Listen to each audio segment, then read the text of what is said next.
Signal පොඩ්ඩක් මදි වුණාම ළමයි කැඩි කැඩි ඇහෙන්න ගන්නවා. මම ඕනම් මේ කැමරාව ටිකක් ඕෆ් කරලා තියන්නම්. හරි කැමරාව ඕෆ් කරාට පස්සේ ළමයි මේ ඔයාලට හොඳට ඇහෙනවා. WT ක්ලාස් එකේ IT ක්ලාස් එක. WT ක්ලාස් එකේ IT ක්ලාස් එක අපි තියන්නේ සදුදා හවස 7ට. සදුදා හවස 7ට ඒ ක්ලාස් එක තියෙනවා. පළවෙනි group 1 එක. ඒගොල්ලෝ ICT කරන්නේ නැති ළමයි ටික සඳට එන්න. හරි මෙතනද ගොඩක් ඇහුවා O level වලට ICT කරපු නැති එක ප්‍රශ්නයක්ද කියලා. හරි මුලින්ම කියන්න ඕනේ O level ICT කියන එක A level ICT වලට අදාළ දෙයක් නෙවෙයි. හරිද? O level ICT ඔයා කරාද නොකරද කියන එක ළමයි අපිට ප්‍රශ්නයක් නැහැ. අපිට ඒක ගැටලුවක් නැහැ. හරි. ඔයාලගේ ඇස් වලට අමාරුද ළමයි සුදු පාට? අපි කළු පාටින් වැඩේ කරමු. ඒ නිසා මෙතනදී කවුරුවත් O level ICT කරේ නැහැ. අපි කොහොමද A level කරන්න කියන එක ඔන්න ගැටලුවක් කරගන්න එපා. හරි. දැන් ඔන්න කළු පාටයි ස්ක්‍රීන් එක කාටවත් ඔන්න දැන් ගැටලුවක් වෙන්නේ. ඒ වගේම ගොඩාක් අයට තිබ්බ ප්‍රශ්නයක් තමයි ICT කියලා කියනකොට IT වලට කිසිම දෙයක් දන්නේ නැහැ. මට ගොඩාක් දෙමාපියෝ කිව්ව ළමයි මේ අනේ අපේ පුතා අපේ දරුවා ICT ගැන නම් මොකුත්ම දන්නේ නැහැ. සමහර අය කිව්වා කම්පියුටරයක්වත් නැහැ කියලා.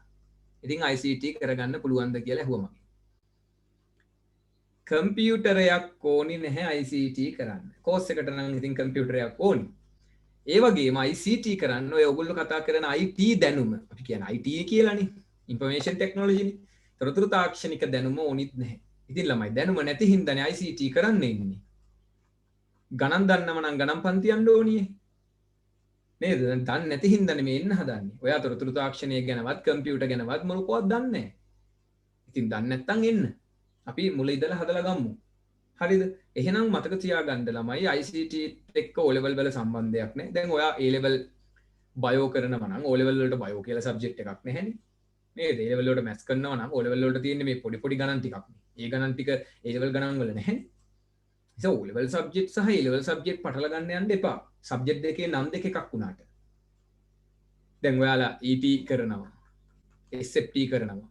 ඉතින් ඕවා O level වලට නැහැනේ. ඔයාලා කියන මේ සර් මම O level වලට SFT කළේ නැහැ. මම ඉංජිනේරින් ටෙක්නොලොජි කළේ නැහැ. ඉතින් ICT කියලා සබ්ජෙක්ට් එකක් O level වලට තියෙන්නේ ළමයි මේ අනිත් සෑම සබ්ජෙක්ට් එකකටම වඩා ICT වල බලය වැඩි නිසා.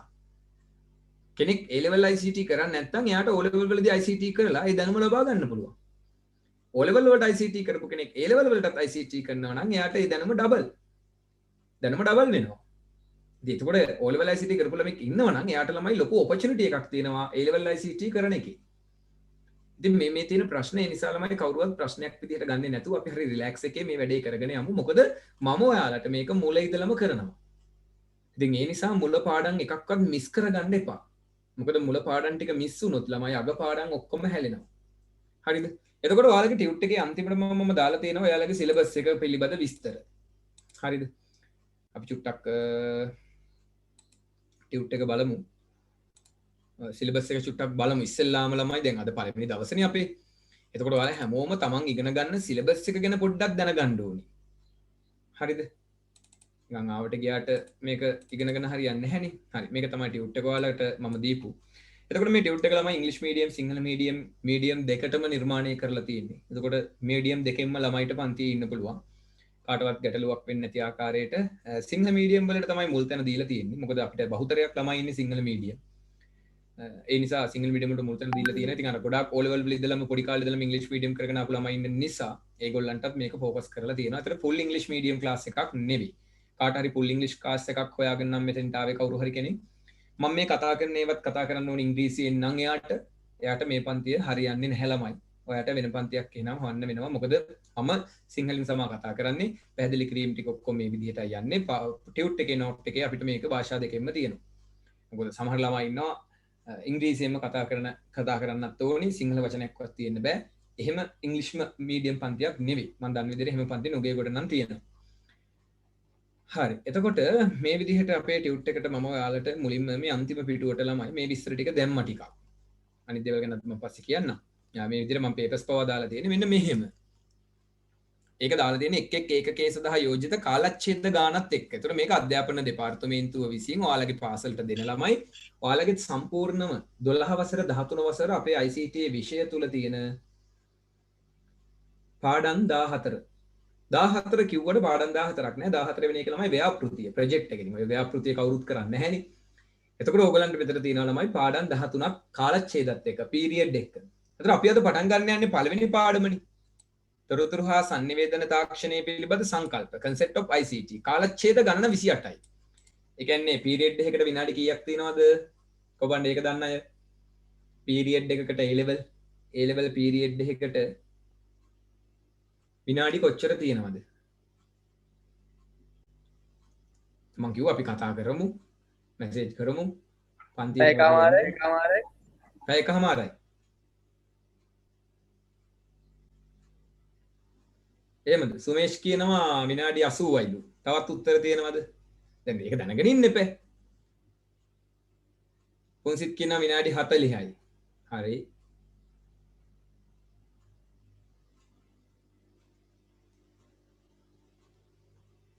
හතලිස් පහයි දැන් එක එක උත්තර එනවනේ 80යි පීරියඩ් එකකට A level මේ දවසට පීරියඩ් කීයක් තියෙනවද ඉස්කෝලේ පීරියඩ් 8යිනේ නේ ඉන්ටර්වල් එකක් නැතුව පීරියඩ් 8ක් තියෙනවනේ ඒතර උදේ 7:00 ඉඳලා 1:00 වෙනකම් 7:00 8:00 9:00 10:00 11:00 12:00 1:00 පැය 6යි තියෙන්නේ ඉස්කෝලේ ඉන්ටර්වල් එකත් එක්ක ඔය පැය 6 8ෙන් බෙදන්නකො ළමයි පැය 6ක් කියන්නේ 6න් වැඩි කරාම කීයද 360යි 368ෙන් බෙදන්නකො කීයද උත්තරේ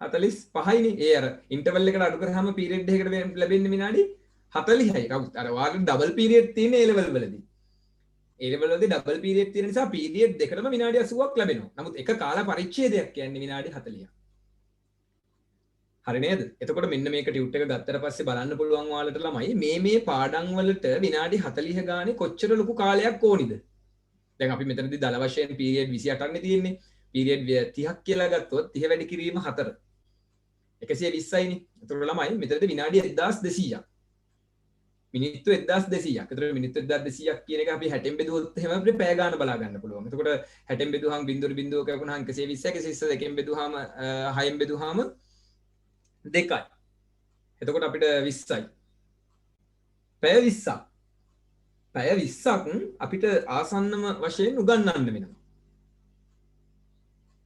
ඒතර පැය 20ක් කියන්නේ සාමාන්‍යයෙන් අපි ගත්තොත් එහෙම පන්තියක් ළමයි පැය 2යිනේ අපිට හම්බ වෙන්නේ එතකොට අපිට පැය 20 දෙකෙන් බෙදුවාම දවස් 10ක් දවස් 10ක් කියන්නේ මාස 2කමාරක් එතකොට සාමාන්‍යයෙන් පළවෙනි පාඩම මාස 2කමාරක් උගන්වන්න ඕනේ මේක මේ පෙන්නන්නේ පළවෙනි දවසේ ඔයගොල්ලෝ මගේ පන්තියෙන් නැති වෙන්න පුළුවන් වෙන පන්තියකට යනවා වෙන්න පුළුවන් නමුත් මම මේවා පෙන්නන්නේ ඔයාලට ළමයි මෙතනදී ඕගොල්ලන්ට අදහසක් ගන්න පුළුවන් මේ විදිහට තමන් ඉගෙන ගන්න ඕනිම සබ්ජෙක්ට් එකක දැන් ඒ ගුරුවරයා පළවෙනි පාඩම මාසෙන් ඉවර කළොත් ඔයාට අහන්න පුළුවන් ගුරුවරයාගෙන් සර් ඔයා කොහොමද ඒක මාසෙන් ඉවර කරේ ඔයා පැය 8යිනේ ගත්තේ මේක සිලබස් එකේ තියෙනවනේ මේ පාඩමට පැය 20ක් ඕනි කියලා ඒතර පැය 20ක් ඕනි පාඩම ඔයා කොහොමද සර් පැය 16න් ඉවර කරේ මාසෙන් දවස් 4න්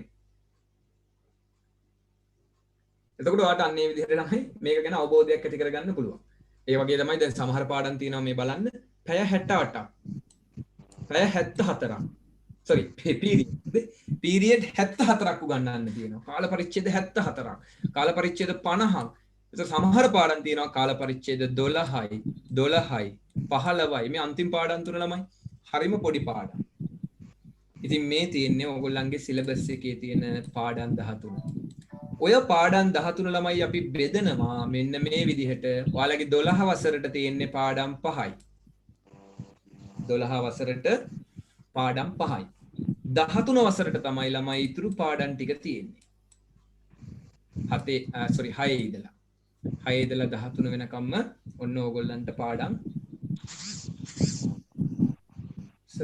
මේවමද AAT කෝස් එකට තියෙන්නේ මේ AAT කෝස් එක නෙවෙයි චානුක මේ A level ICT පන්තිය AAT එකේ තියෙන IT කෝස් එක මේක නෙවෙයි AAT එකේ ICT කෝස් එකට කරන්නේ graphic designing ඔන්න ඔය ටික Photoshop Illustrator ඒ ටික මම ඒකයි කිව්වේ පටන් ගනිද්දිම අනේ මාරු කරගන්න නම් එපා ළමයි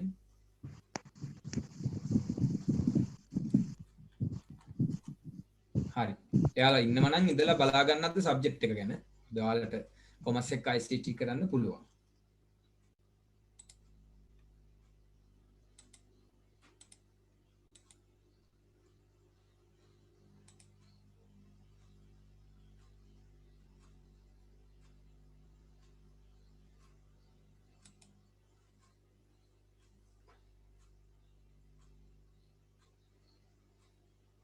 හුලම් පාරක් වැදෙනවා ඇත්තේ මගේ වෙන්නේ නැති බලන්න ෆෑන් එක දැන් හරි ගියාද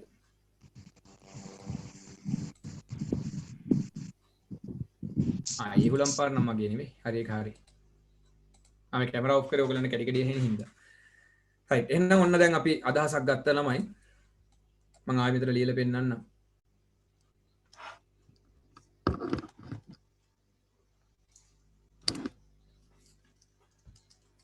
පාඩම් ඔක්කොම 13යි 13න් පාඩම් 5 12 වසරට 13 වසරට ඉතුරු පාඩම් 8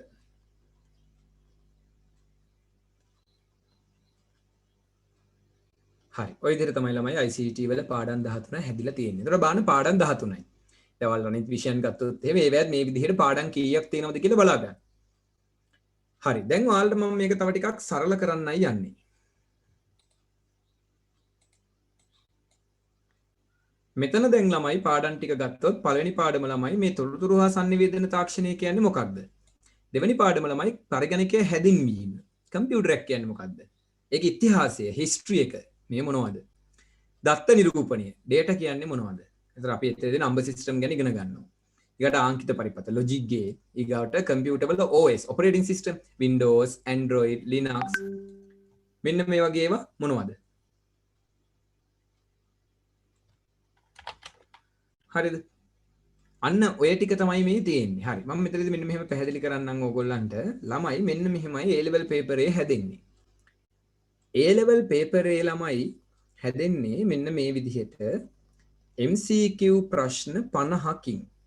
මේක උදේට දැන් බලා ගන්න. මේ නෝට් දාගත්තත් කමක් නැහැ. මොකද තමන් ඉගෙන ගන්න සබ්ජෙක්ට් එක. කවදාද දවසක තමන්ට මේකේ පේපර් එකක් ලැබෙනවා කරන්න. ඔයා මේ පේපර් එක හොඳටම ලිව්වොත් ඔයාට හොඳ රිසල්ට් එකකට යන්න පුළුවන්. ඒ නිසා අපි දැම්ම මේක ගැන අවබෝධයෙන් ලෑස්ති වෙන්න ඕනේ. අපි මේවා කලින් කතා කරේ නැති නිසායි අද මේ කතා කරන්නේ. ඔයාට MCQ 50ක් හම්බ වෙනවා සම්පූර්ණම පාඩම් 13න්ම. පාඩම් 13න්ම 50ක්. මම එතකොට ඔයාලට කියන්නම් පස්සේ මේ පාඩම් MCQ 50ට පාඩම් වලින් ප්‍රශ්න එන විදිය. එක පාඩමකින් කොච්චර එනවද කොහොමද ලෑස්ති වෙන්න ඕනේ එහෙම. ඊට පස්සේ ළමයි මේක දැන් පළවෙනි පේපරේ ඉන්නේ. දෙවෙනි පේපරය දෙවෙනි කොටස. කොටස් දෙකකට කැඩෙනවා. එකක් තමයි structure. එකක් තමයි essay. structure essay කියලා කොටස් දෙකකට හැදෙනවා. එතකොට ළමයි structures වලට අපිට අනිවාර්ය ප්‍රශ්න 4ක් හම්බ වෙනවා. අනිවාර්ය ප්‍රශ්න 4ක්. essay එකට ප්‍රශ්න 6ක් හම්බ වෙනවා. අපිට 6න් 4ක් කරන්න පුළුවන්. මේ 4ට ළමයි අපිට ලකුණු 10 බැගින් ලකුණු 40ක් හම්බ වෙනවා. මේ 4ට ලකුණු 15 බැගින් ලකුණු 60ක් හම්බ වෙනවා. එතකොට 40යි 60යි එකතු වෙලා 100යි දෙකෙන් බෙදලා 50යි අන්න ඒ 50ට MCQ 50 එකතු වෙලා තමයි ලකුණු 100 හැදෙන්නේ පේපරේ. පැහැදිලිද? එතකොට බලන්න දැන් MCQ 50ටම පාඩම් 13ම ඕනිනේ. එතකොට අපිට දෙවෙනි පේපරේදී ළමයි මෙතනට පාඩම් 4කුයි මෙතනට පාඩම් 4කුයි පාඩම් 8ක් තමයි අපිට හම්බ වෙන්නේ පේපරේට. ඒ කියන්නේ අපිට ළමයි ඔතනදී මම ඔයාලට කියලා දෙනවා ප්‍රධාන පාඩම් දැන් මෙතන ලකුණු 15ක් හම්බ වෙනවනේ මේ කොටසට තෝරගන්න ප්‍රශ්න වලට. එතකොට ලකුණු 15ක් හම්බ වෙන පාඩම් 4 මොනවද? මොකද අපිට මෙතනදී ළමයි ලකුණු 15 පාඩම් 4ට ලෑස්ති වුණා නම් ICT වලදී ඔයා ලකුණු 15ක් හම්බ වෙන පාඩම් 4 විතරක් බලාගත්තොත් ඔයාට 62කින් බෙදුවාම ළමයි ලකුණු 30ක් එනවා. ඒ ලකුණු 30ට MCQ 30ක් දාගත්තොත් 50න් 30 60ක් ඇවිල්ලා. ඒ කියන්නේ ඔයාලට B එකක් එතනම තියෙනවා. පාඩම් 4යි ඔයා පාඩම් කරගත්තේ. හැබැයි MCQ 30 දාගන්න ඔයාට ලෑස්ති වෙන්න වෙනවා පාඩම් ටික බලාගෙන. නමුත් මම මේ කියන්නේ ළමයි මෙතනදී ලකුණු ලබා ගන්න ක්‍රම. ඒ කියන්නේ ICT වලදී එකක් ගන්න ළමයි අපිට හරි ලේසි ක්‍රම තියෙනවා. ඒකක් හම්බ වෙන්නේ 75ට වඩා ගන්නවා නම්. මොකද අපිට තියෙන පාඩම් ප්‍රමාණය අඩුයිනේ. ලොකු පාඩම් තියෙන්නේ. ලේසි නෑ. ICT තමාරුයි. හැබැයි ඉතින් ICT වල ළමයි රෑන්ක් එක වැඩි. රෑන්ක් එක වැඩි. ඔයා ICTත් එක්ක ඕනෙම විෂය ධාරාවක් ඔයා කළොත්. දැන් ICTත් එක්ක ඔයාට කරන්න පුළුවන් නේ. maths නේද? bio commerce art tech මේ ඕනෙම විෂය ධාරාවක් ICT ICT එක්ක කරොත් ළමයි ඔයාගේ ICT රිසල්ට් එක අනුව මේ සෑම කෙනෙකුගේම රෑන්ක් එක ඉහළ යනවා. හොඳට මතක තියාගන්න. ඒ කියන්නේ සාමාන්‍ය සබ්ජෙක්ට් එකක් නැතුව ඔයා අයින් කරන සබ්ජෙක්ට් එක ICT කරගත්තොත් ඒ තුනක් ඕනි වෙන්නේ නැහැ ඔයාට කැම්පස් යන්න. ආර්ට් වලින් නම් අපිට අවශ්‍ය වෙනවා. නෑ කැම්පස් යන්න ICT ඕනි නැහැ ළමයි මේ ICT ඕනේ නැහැ. මේකද කැම්පස් යන්න ICT වලට ඒකක් ඕනේ නැහැ. මම දැන් ඔයාලට ඔප්පු කරලා පෙන්නන්නද ICT වලට C එකක් අරගෙන කැම්පස් ගිය ළමෙක් මේ පාර. හරි. මම අර උදාහරණයක් පෙන්නන්නම් මගේ පන්තියේ ICT වලට එකක් අරගෙන මෙයා කැම්පස්. හරි. බලන්න මේ පාර විභාගෙ ලිව්වේ මෙයාගේ දිස්ත්‍රික් රෑන්ක් එක 58. ඒ කියන්නේ රත්නපුර දිස්ත්‍රික්කයේ 58 වෙනියා. එතකොට මෙයා රත්නපුර දිස්ත්‍රික්කයේ 58 වෙන්නේ ඉංජිනේරින් ටෙක්නොලොජි ස්ට්‍රීම් එකෙන්. හරිද? Engineering technology. රත්නපුරෙන් ඉංජිනේරින් ටෙක්නොලොජි ලියනවා ළමයි සාමාන්‍යයෙන් ළමයි 1500ක්. එතකොට ළමයි 1500ක් විභාගයේ ලියලා මෙයා 58 වෙනියා.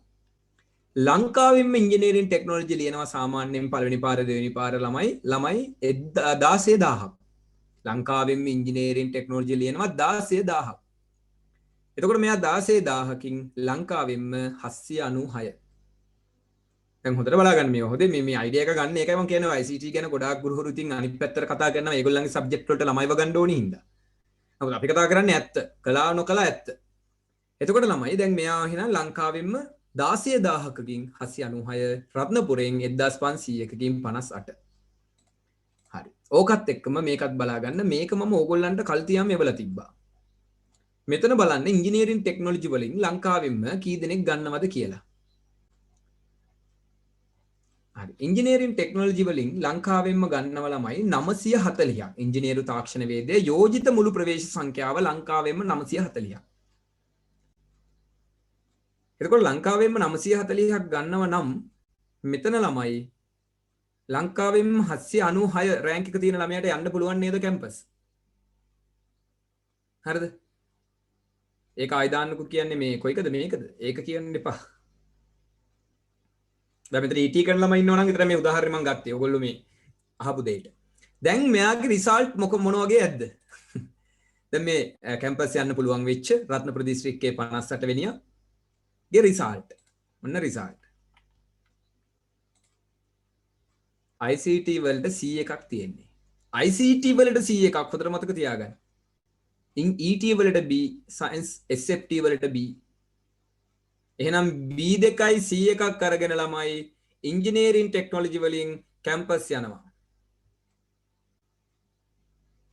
පැහැදිලිද? ඒතර එයාගේ ICT C එක B වුණා නම් එයා ළමයි මතක තියාගන්න රත්නපුරේ රෑන්ක් එකකට එනවා 10 අතරට. B3ට එහෙනම් power of ICT. ICT වල තියෙන බලය. දැන් ඉතින් ඔක්කොම ගාලා ගොට්ටිය කඩාගෙන ගිහිල්ලා ඉංජිනේරින් ටෙක්නොලොජි කරන්න යනව නෙවෙයි. හරිද? හරි. ඉතින් මෙයාගේ Z ස්කෝර් එක තියෙනවා 1.6ක්.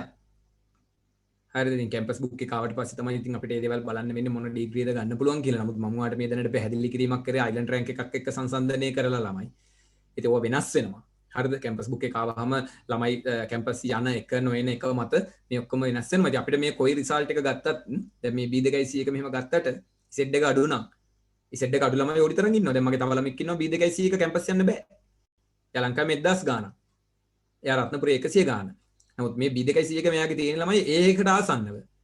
ඒ නිසා මෙයාගේ රෑන්ක් එක තියෙන්නේ. හරි. ඉතින් මැත්ස් එකත් ඒ සෙතේම තමයි. මැත්ස් වලටත් ඔය සෙතේම තමයි.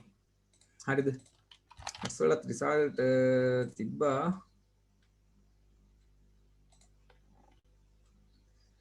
දැන් මෙතන ICT A, Combined Maths C, Physics C. තේරුණාද? දැන් ඔයාලා දන්නවනේ මැත්ස් කරලා Physics C, Combined Maths C, ICT A. ඒතර කොළඹින් හොඳේ. කොළඹින්. එයාට රෑන්ක් එකක් නැහැ හොඳේ. මොකද ඔයාගේ සබ්ජෙක්ට් ස්ට්‍රීම් එකට එන්නේ නන්. මැත්ස් එක්ක ICT කරොත් ළමයි සබ්ජෙක්ට් ස්ට්‍රීම් එක නන් වැටෙන්නේ. ඒකට හේතුව කෙමිස්ට්‍රි අමාරු වෙන්නේ ICT වලට වඩා. කෙමිස්ට්‍රි අමාරු නිසා ඒක දාන්න නෑ ළමයි මැත්ස් කැටගරි එකට. ඒක රෑන්ක් එක හැදෙන්නේ ICTත් එක්කනේ. අසාධාරණයක් නේ ඒක. ඉතින් මේ ඒක හින්දා යාගේ රෑන්ක් එකේ Z ස්කෝර් එක 1.3ට ඇවිල්ලා තියෙනවා. එතකොට මෙයා ළමයි ICT වලට 100ක් වගේ ගත්තනම් රෑන්ක් මේ Z ස්කෝර් නෑ මෙයාට. එතකොට මෙයාගේ Z ස්කෝර් එක 1.3 දක්වා ඉහළ යන්නේ ICT වලට එකක් ගත්ත නිසා. ආර්ට් එක කරනවා නම් ඒත් එහෙම තමයි ළමයි. ඉතින් ඒ ඔයා මොන සබ්ජෙක්ට් එකත් එක්ක කරත් ICT එකෙන් ICT මත තමයි ස්ට්‍රීම් එක බලපාන්නේ. හරිද? දැන් මේ තියෙන්නේ ඒකයි B2 physics B chemistry B maths A 1.6යි. ඒ ස්ට්‍රීම් එක physical science. තේරෙනවද?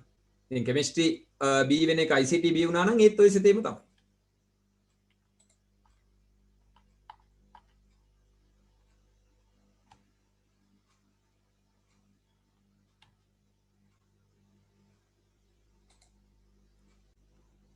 හරි.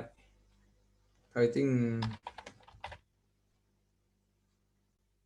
මෙහෙම අයත් ඉන්නවා මම ඔයාලට කිව්වනේ ඒවනේ. ඉතින් දැන් අපි රිසල්ට් කතා කරා ඇති. ආය හොය ඔක්කොම කතා කරන්න ඕනේ නැහැ.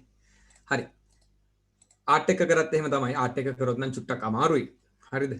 ඒ කියන්නේ ඉතින් ඔයාලා කරන දිස්ත්‍රික්කය අනුව තමයි මේ හැමදේම තීරණය වෙන්නේ. හොඳේ දැන් කොළඹ දිස්ත්‍රික්කෙන් එහෙම කරන අයට තරගෙ වැඩි.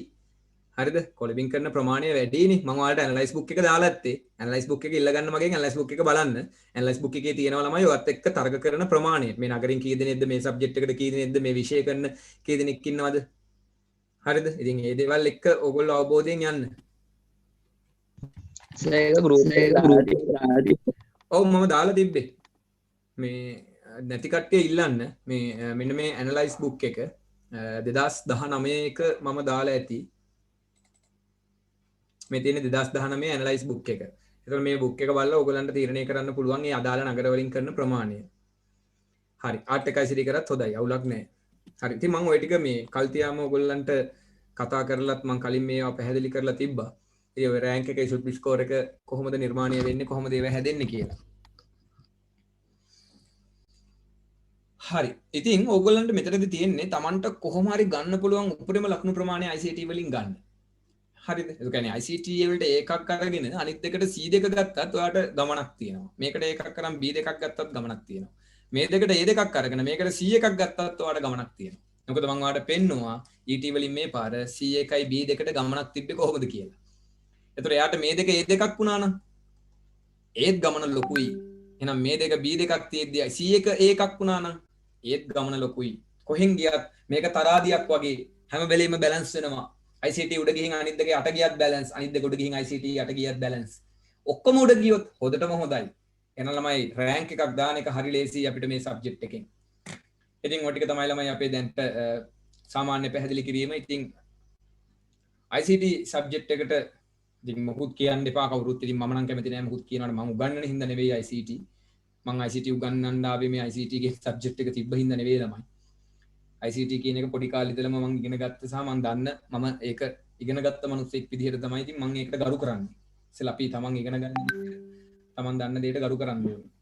ඒ දෙයට රෙස්පෙක්ට් කරන්න ඕනේ. එතකොට ඒක අපිට පිළිහිටනවා. හරි. ඇනලයිස් බුක් එක මම ඔයාලට දාන්නම්.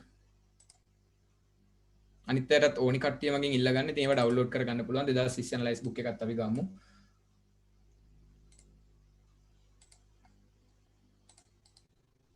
හරි. අපි එහෙනම් දැන් පාඩම පටන් ගමු.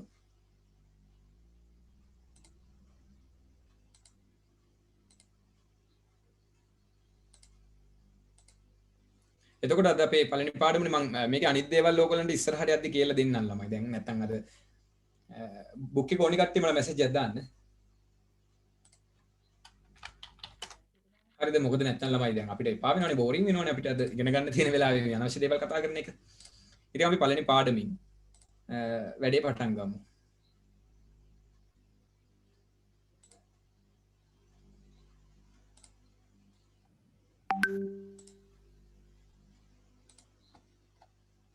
හරි. ටියුට් එක නැති කට්ටිය දැනට ළමයි පොතක් ගන්න.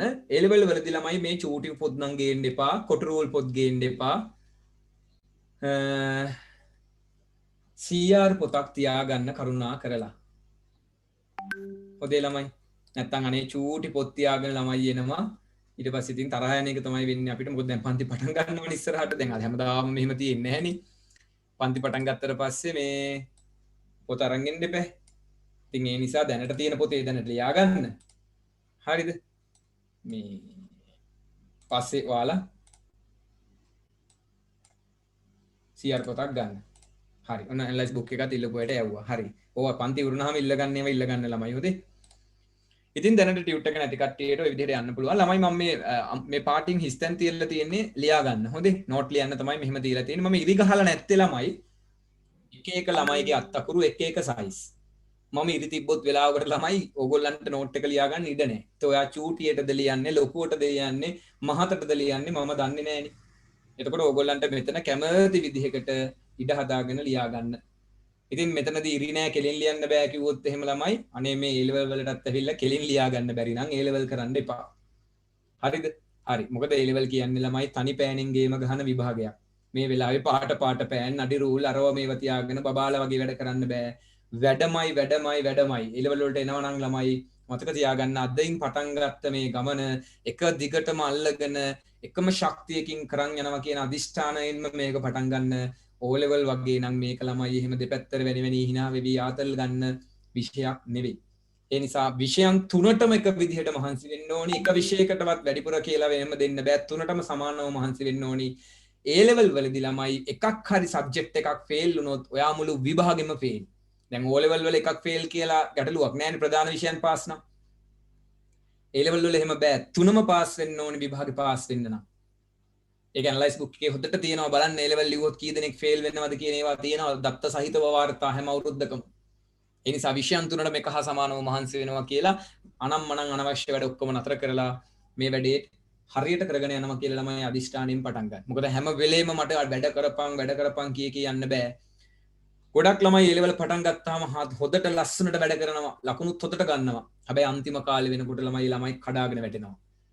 අර හොද්දට වැඩ කරපු ළමයි ටික වැඩ කරන එක අතාරිනවා. ඒ මුලින් ළමයි මැරතන් එකක් වගේ මුලින් හයියෙන් දූපු එක අන්තිමට හත්ති දාගෙන නාගෙන එන්නේ.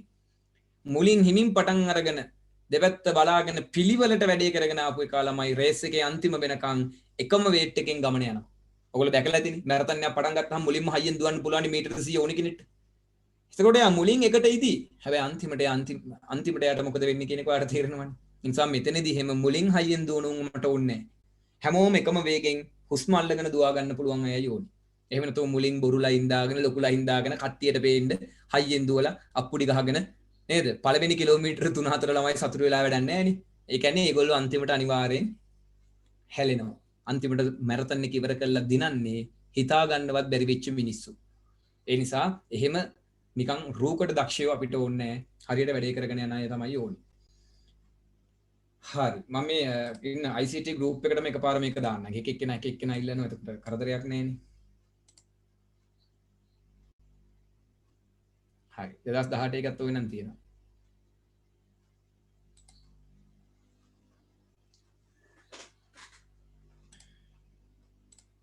හරි ඔය ඔක්කොම ඩොකියුමන්ට් ගන්න. සිලබස් එකක් ඩවුන්ලෝඩ් කරගන්න පුළුවන්. මම සිලබස් එකත් ඔයගොල්ලන්ට දාලා තියෙනවා. නැත්තම් NIE එකෙන් ගන්න හොඳේ. ඔයාලගේ සබ්ජෙක්ට් තුනෙම සිලබස් අරගෙන ওই විදිහට බලා ගන්න. සිලබස් වල පාඩම් ටික ඉදලා ගුරුවත් පොතේ ඉදලා හැමදේම ඩවුන්ලෝඩ් කරන්න පුළුවන් nie.lk එකෙන්. මොකද මෙතන සිට A level ගේම් එක ජවනිකාව ආරම්භ කරන්න. රයිට් අපි පළවෙනි පාඩම පටන් ගන්නවා. එහෙනම් ටියුට් එක නැති කට්ටිය ටියුට් එක නැති නිසා පොතක් ගන්න. ටියුට් එක තියෙන අයටත් පොතක් අවශ්‍ය වෙනවා. අමතර කාරණා ටික මම කියනකොට ලියා ගන්න.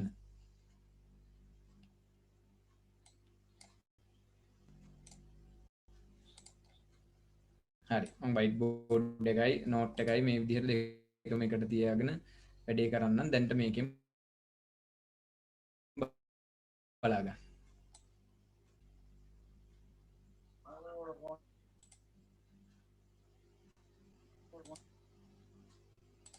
හරි තොරතුරු හා sannivedana තාක්ෂණයේ මූලික සංකල්ප. එතකොට අපේ පළවෙනි පාඩමනේ. දැන් මේ පළවෙනි පාඩම O level වල ඉඳලම දිගටම තියෙන පාඩමක්. එතකොට මේ ඇවිල්ලා කම්පියුටරේ බේසික්ම දේවල් ටික.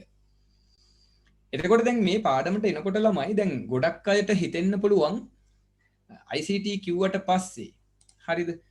ICT කිව්වට පස්සේ ගොඩක් අයට හිතෙන්න පුළුවන් මේක ඇතුලේ මේ උගන්වන්නේ කම්පියුටරයක වැඩ කරන විදිය කම්පියුටර් එක නිකන් ගේම් එකක් ගහන විදිහ, ෆිල්ම් එකක් බලන විදිහ කෙනෙක්ට හරි සුන්දරව හිතෙන්න පුළුවන් මේ ICT කියන්නේ කම්පියුටර්නි කියලා. ළමයි මං හරි සරලව කියන්නම් දෙයක්. දැන් අපි බයෝ කියන විෂය ගත්තොත් නේද? ડોක්ටර් කෙනෙක් වෙන්න ඕනි නම් ඔයාලට බයොලොජි කරන්න වෙනවා. ජීව විද්‍යාව. එතකොට දැන් කෙනෙක්ට හිතෙන්න පුළුවන් යා ජීව විද්‍යාව කිව්වහන් නිකන් ජීවය ගැන තමයි හොයන්න තියෙන්නේ. ජීවිතය ගැන, මිනිස්සෙක් ගැන. නේද? ඒක හරි සරලව එහෙම මිනිස්සු නම් මොනවද? ඔය හැමතැනම මිනිස්සු ඉන්නේ. නමුත් බයොලොජි වලට උගන්වන්නේ මිනිස්සයා හැදුණු විදිහනේ. මනුෂ්‍ය ශරීරය ගැනනේ. හදවත ගැන, ඇස් ගැන, දත් ගැන, ඇඟ ඇතුළ ගැන, ලේ වර්ග ගැන. ඒතර කවදාවත් මිනිස්සෙක් දකින්නේ නැහැ බයොලොජි වලදී ළමයි. අපි මේ නොදකින අපේ ශරීරයේ ඇතුළ තමයි බයොලොජි වලදී අපි දකින්නේ. එහෙනම් කම්පියුටරෙත් එහෙම තමයි. ICT කිව්වහම මේ කම්පියුටර් විෂයක් නෙවෙයි මේක. ICT කියන එකේ තේරුම ළමයි information and communication technology. information කියන්නේ තොරතුරු. තොරතුරු සහ sannivedana තාක්ෂණය. මේක ටෙක්නොලොජි තාක්ෂණයක් සහිත විෂයක්. මොනවද මේ තාක්ෂණය ඇතුලේ තියෙන්නේ? තොරතුරුයි sannivedanayයි. මේ ලෝකේ වැඩියෙන්ම වටින්නේ මොනවද කියලා කෙනෙක්ගෙන් ඇහුවොත් අපින් අහන්න එපා. ඒ කියන්නේ ඔයා ගිහිල්ලා පාරේ සාමාන්‍ය මේ දුප්පත් මිනිස්සෙක්ගෙන් හිගන මිනිස්සෙක්ගෙන් ඇහුවොත් එහෙම අංකල් ඔයාට වැඩියෙන්ම වටින්නේ මොනවද කියලා. එයා කියයි අනේ කාණ්ඩ ටිකක් මහත්තයෝ කියලා. ඒ නිසා එහෙම නෙමෙයි මම මේ කියන්නේ. ලොකු අයට, ලොකු රටවල් වලට, ලොකු ප්‍රෙසිඩන්ට්ස්ලාට, ලොකු රටවල් වලට. නේද? දැන් ඔයා ගිහිල්ලා ඇමරිකාවේ ජනාධිපතිගෙන් ඇහුවොත් එහෙම නේද? ඇමරිකාවේ ජනාධිපතිගෙන් අහනවා ජනාධිපතිතුමනි ඔයාට මේ ලෝකේ මොනවද වටින්නේ? ඒතර එයා කියන්නේ ජනාධිපතිකම. ඉතින් ඒ ජනාධිපතිකම යාට තියෙනවනේ. සල්ලි යාට තියෙනවනේ. එයා දෙන එකම උත්තරේ තමයි මට වැඩියෙන්ම වටින්නේ තොරතුරු.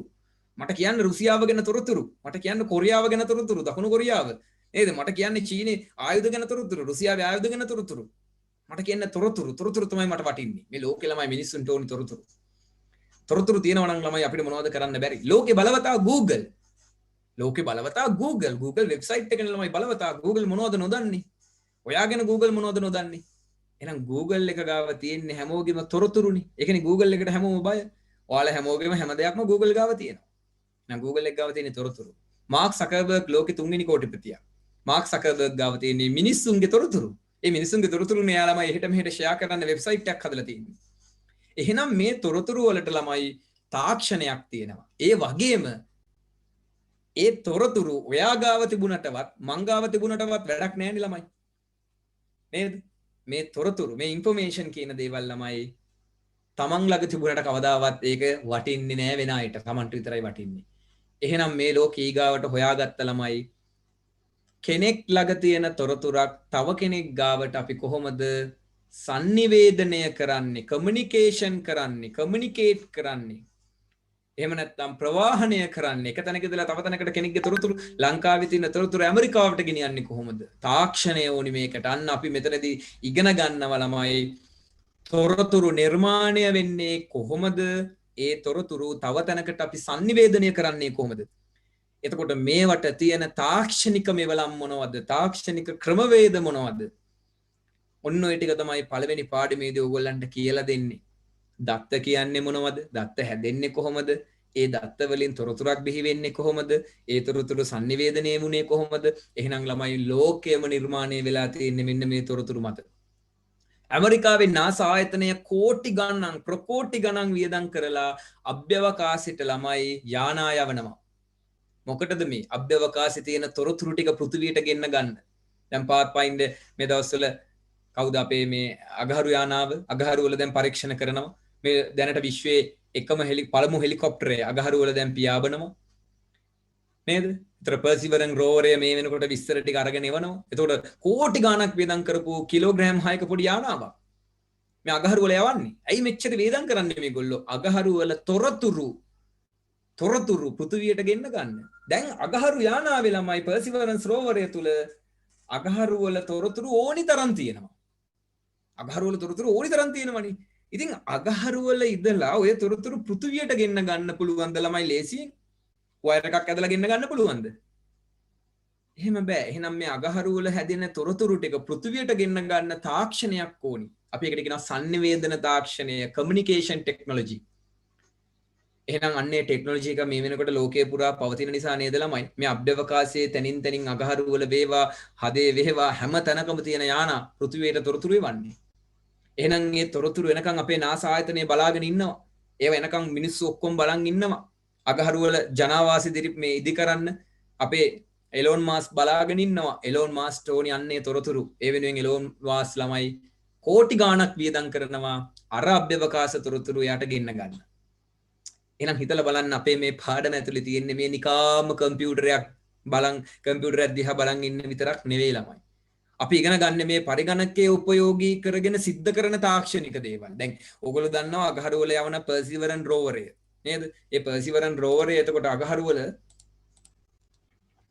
වැඩ කරන්නේ නිකම්මද? නෑ, ඒක වැඩ කරන්නේ කම්පියුටරයකින්. හරිද? ඒක වැඩ කරන්නේ කම්පියුටරයකින්. ඒ ඔක්කොම දේවල් සිද්ධ වෙන්නේ කම්පියුටරයකින්. එතකොට ඒවා පාලනය කරන්නේ කම්පියුටරයකින්. අපි ඉගෙන ගන්නේ ඒ රෝවරය ඒ විදිහට වැඩ කරන්නේ කොහොමද? ඒ රෝවරයේ තොරතුරු ලබා ගන්නේ කොහොමද? ඒ තොරතුරු පෘථිවියට එවන්නේ කොහොමද? අන්න ඒ ටික තමයි අපි ඉගෙන ගන්නේ. පැහැදිලිද? හරි. ඒක ඔයාලට මේ විදිහට මෙන්න මම මේ දැනට ඒක වෙලෙම ඔයාලට පෙන්වන්න මම මේ වීඩියෝ එක ෂෙයා කරේ. ඔන්න පර්සිවරන්ස් රෝවරය ළමයි. අර ඔයාලා චූටියට දැක්කේ ඒ හෙලිකොප්ටර් එක මේ තියෙන්නේ පර්සිවරන්ස් රෝවරේ අගහරු වලට පතිත වෙන ආකාරය. හරිද? ඒතර මෙච්චර වේදම් කළා මේ අගහරු වලට මේ වගේ යානා යවන්නේ මේ අගහරු වල තොරතුරු ගේන්නනේ. එතකොට මෙන්න මෙතන කොච්චර ලොකු තාක්ෂණයක් තියෙද කියලා හිතලා බලන්න ළමයි. හරිද? ඒතර මේවා පාලනය වෙන්නේ පරිගණක වලින්. මේවා සිද්ධ වෙන්නේ ඔක්කොම පරිගණක වලින්. පරිගණක තාක්ෂණය. හරිද? එතකොට මේ යානාව සම්පූර්ණයෙන්ම මෙහෙවන්නේ පරිගණකයක්. එතකොට මේ පරිගණකයේ මිසින් මේ යානයට ළමයි මේ රෝවර් එකට තොරතුරු යවනවා. එයා අපිට තොරතුරු යවනවා. එතකොට ඔච්චර දුර කල්ප ගාණක් ගෙවාගෙන මේ තොරතුරක් පෘථිවියට එන්නේ කොහොමද? හරි. ඉතින් මෙන්න මේ වගේ ළමයි මේ අගහරු වල මේ තියෙන ළමයි ඇත්තම දේවල්. මේ ඇත්තම භූමිය අගහරු වල. ඉතින් මේ විදිහට ඒ විස්තර ටික ඔයාලට තියෙනවා. ඔයාලත් මේ පර්සිවරන්ස් රෝවරය කියලා මේවා නිකන් ටයිප් කරලා බලන්න. මේවා ඉගෙන ගන්න.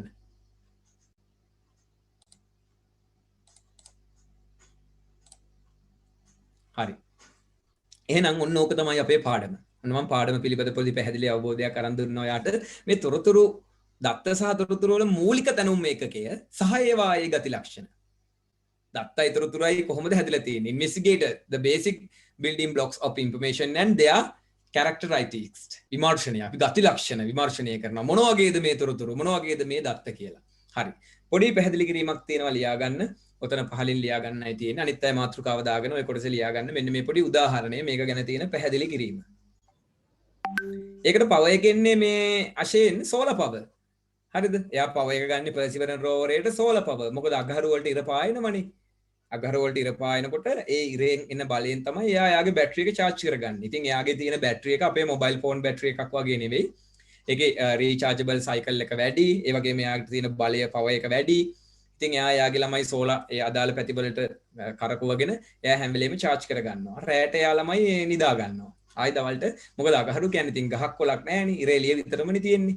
එහෙම තමයි ඒගොල්ලෝ වැඩ කරන්නේ. හරිද?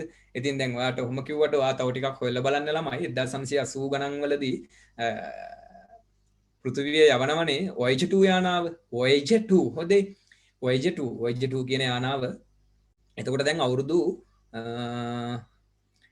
36 මම හිතන්නේ 1984 ඉඳලා අවුරුදු 40ක් වගේ. මේ යානාව ළමයි දැන් අපේ සෞරග්‍රහ මණ්ඩලයත් පහු කරගෙන ගිහින් තියෙන්නේ. අපි ඒකට කියනවා ඉන්ටර්ස්ටෙලර් ස්කෝප් එක කියලා. ඉන්ටර්ස්ටෙලර් ස්කෝප් එක කියන්නේ සෞරග්‍රහ මණ්ඩලයෙන් එළියේ. දැන් එයා ඉන්නේ ළමයි අපේ දෙවෙනි සූර්යයා ගාව. දැන් පළමු සූර්යයා අපිට දිනවන ළමයි සූර්යයාලා තව ගොඩාක් එහාට වෙන තවත් මන්දාකිනි. දැන් මෙයා වෙන මන්දාකිනියකට යන්න ඔන්න මෙන්න. ඉතින් මේ යානාව දැන් තවත් අපිට තොරතුරු එවනවා. හරිද? එතකොට මුලින්ම ආපු යානාව Voyager 2 ගැන මම පස්සේ කතා කරන්නම්. ඒ වෙන තොරතුරු ගැන. ඉතින් මෙයා තාමත් වැඩ. එයාගේ බැටරි එක ගැන හිතලා බලන්න. අවුරුදු කීයක්ද? මොකෝ charge කරන්න කරන්ට් එක තියෙනවද එයාට? දැන් එයාට ඉරේලිය වැටෙන්නේ නැහැ. හරිද? එයා ගාව තියෙන ළමයි ඉතින් ඔක්කොම මේවා. න්‍යෂ්ටික බලය. න්‍යෂ්ටික බලයක් තමයි එයාගේ තියෙන්නේ. ඉතින් ඒක ඩිංග අඩු වෙනවා. අඩු වුණා charge වෙනවා අඩු වෙනවා. ඉතින් මේව හොයලා බලන්න කොහොමද මේ වගේ දේවල් මේ ලෝකේ නිර්මාණය කරලා තියෙන්නේ. ඉතින් ඒවා තමයි ඉංජිනේරු ටෙක්නොලොජි වලදී ඔයාලා ඉගෙන ගන්න. ET වලදී ඉංජිනේරු තාක්ෂණයේදී ඉගෙන ගන්න ඔය දේවල්. මොකද ඉස්සරහට ලෝකෙ ළමයි මේ අපේ සබ්ජෙක්ට් එක තමයි උඩට එන්නේ. එතකොට ඉතින් ඒවට උදව් කරන්න මැත්ස් කාර්යෝ ටික ඕනි, සයන්ස් කාර්යෝ ටික ඕනි. එතකොට අපි කරන්නේ ඒ උදව් අරගෙන ළමයි ඔය දේවල් නිර්මාණය කරන එක. මොකද ඉස්සරහට අගහරු ජනවාසී දිවෙනවා. එතකොට ඒවා පරීක්ෂණ කරන්න, ඒවට යන්න, ඒවට මැෂින් හදන්න, යන්ත්‍ර හදන්න, ඔය විදිහේ ටෙක්නොලොජි හොයන්න කවුද ඕනි? අන්න අපි ටෙක්නොලොජි කාර්යෝ ටික ඕනි. එතකොට මැස් කාර්යෝ, සයන්ස් කාර්යෝ උදව් කරද්දී ටෙක්නොලොජි කාර්යෝ ටික ඒවා රිසර්ච් කරලා ළමයි නිර්මාණය කරනවා. පැහැදිලි නේද? එතකොට ඒවා ළමයි ගණන් හදන්න, ඒවා වියදම් හදන්න, ආදායම් වාර්තා, වියදම් වාර්තා හදන්න කොමර්ස් කාර්යෝ ටික ඕනි. එතකොට මම ඒවා එක එක ලස්සන ඩිසයින් හදන්නේ, රෝවර් මේවා හදන්න, අරව හදන්න, මේවා හදන්න, කවි සීපද ලියන්න අපේ ආර්ට් කාර්යෝ ටික ඕනි. ලෝකෙ නිර්මාණය වෙන්නේ ওই විදිහින් ළමයි. හරිද? පැහැදිලිද? දැන් ලෝකේ තියෙන අන්න එතන. ඉතින් ලියා ගන්න පොඩි උදාහරණයක් මෙන්න මෙහෙම. කියන්න පුද්ගලයන් සිදු කරන ක්‍රියාකාරකම්. මම මේ උදාහරණය සිංහලෙන් දෙන්නේ හොඳේ. යට ඉංග්‍රීසියෙන් මම ඒක දීලා තියෙනවා. පුද්ගලයන් සිදු කරන බොහෝ ක්‍රියාකාරකම්. මොකද මේවා පැහැදිලි කිරීම සිංහලෙන්ම ලියා ගන්න. පුද්ගලයන් සිදු කරන ක්‍රියාකාරකම්. පුද්ගලයන් සිදු කරන ක්‍රියාකාරකම්.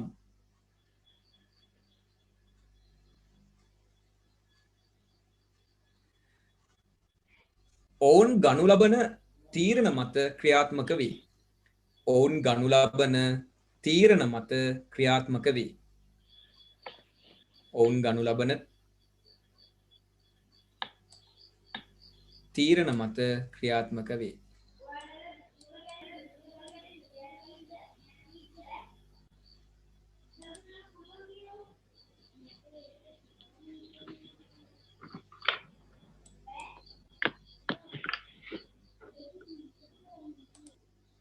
හරි. දැන් මේ මෙතනදී මේ කියන්නේ මිනිස්සු ක්‍රියාකාරකම් කරනවානේ. මේ මම දැන් ක්‍රියාකාරකමක් කරනවා. මම ඕගොල්ලන්ට දැන් උගන්වනවා. ඕගොල්ලොත් ක්‍රියාකාරකමක් ඉගෙන ගන්නවා, අහගෙන ඉන්නවා, බලන් ඉන්නවා. අපි හැමෝම එක එක දේවල් මේ ලෝකෙ ඉපදිච්ච දවස් ඉඳලා අද වෙනකම් කොච්චරනම් ක්‍රියාකාරකම් කරනවද? හැබැයි මේ ක්‍රියාකාරකම් කියන ඒවා තීරණය වෙන්නේ ළමයි ඔයා ගන්න තීරණය අනුව. ඔයා දැන් තීරණයක් ගත්තා. ඔයා මේ පන්තියේ මේ වෙලාවෙ ඉන්නවා කියලා. නෑ ඔයා ගත්ත තීරණය නිසා තමයි ඔයා මේ පන්තියේ ඉන්නේ. මම තීරණයක් ගත්තා අද හවස 7ට මම මේ පන්තියේ කරනවා කියලා. අන්න මගේ තීරණය නිසා මම දැන් මේ මගේ ක්‍රියාකාරකමේ නිරත වෙනවා. ඉතින් මේ පුද්ගලයන් එක්කෙනා ගන්න තීරණ මත තමයි ඒගොල්ලෝ කරන දේ තීරණය වෙන්නේ. පැහැදිලිනේ? හරි ලියා ගන්න මෙහෙම ඊගාවට.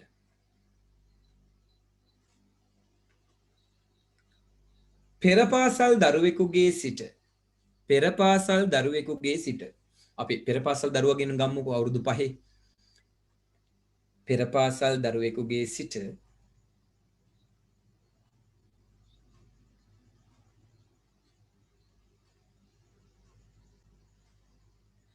රටක ජනාධිපති දක්වා ඉතින් ඉහළම පුටුවනේ ජනාධිපති ප්‍රෙසිඩන්ට්. පෙරපාසල් දරුවෙකුගේ සිට රටක ජනාධිපති දක්වා ප්‍රෙසිඩන්ට්. රටක ජනාධිපති දක්වා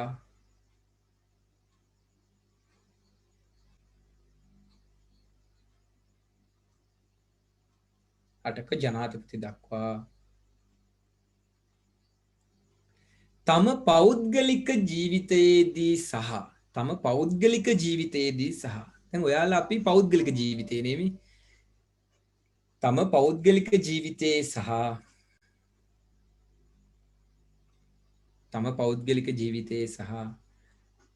රාජකාරී ජීවිතයේදී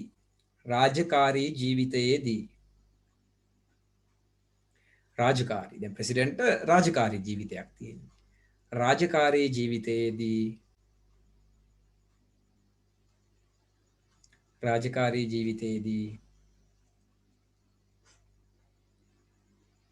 සිදු කරනු ලබන ක්‍රියාවන්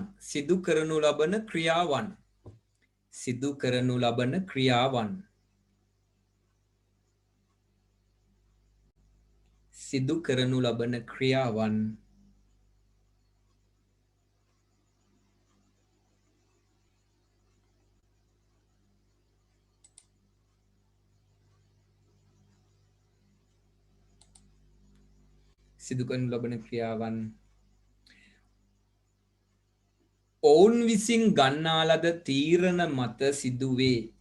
ඔවුන් විසින් ගන්නා ලද තීරණ මත සිදුවේ.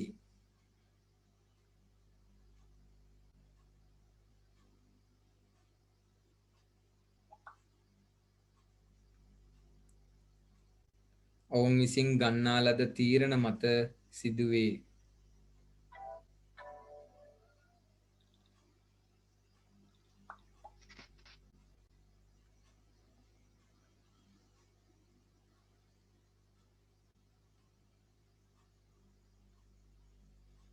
හරි.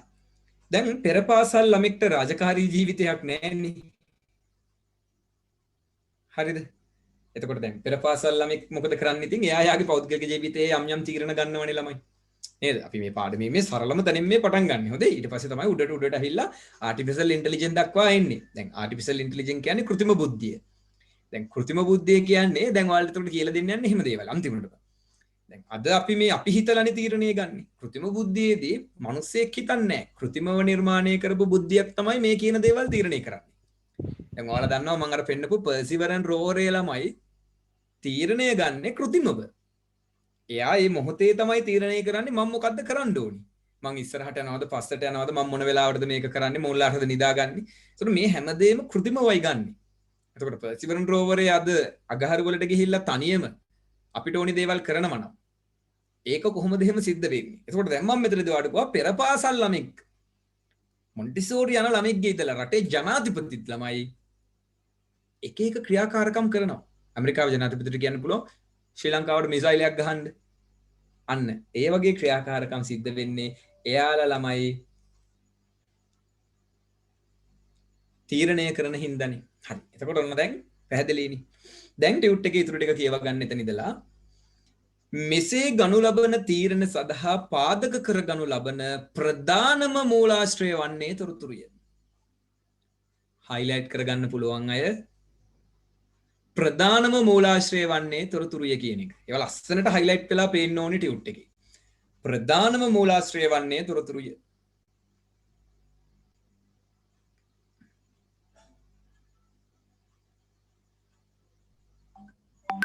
ප්‍රධානම මූලාශ්‍රය වන්නේ තොරතුරුය.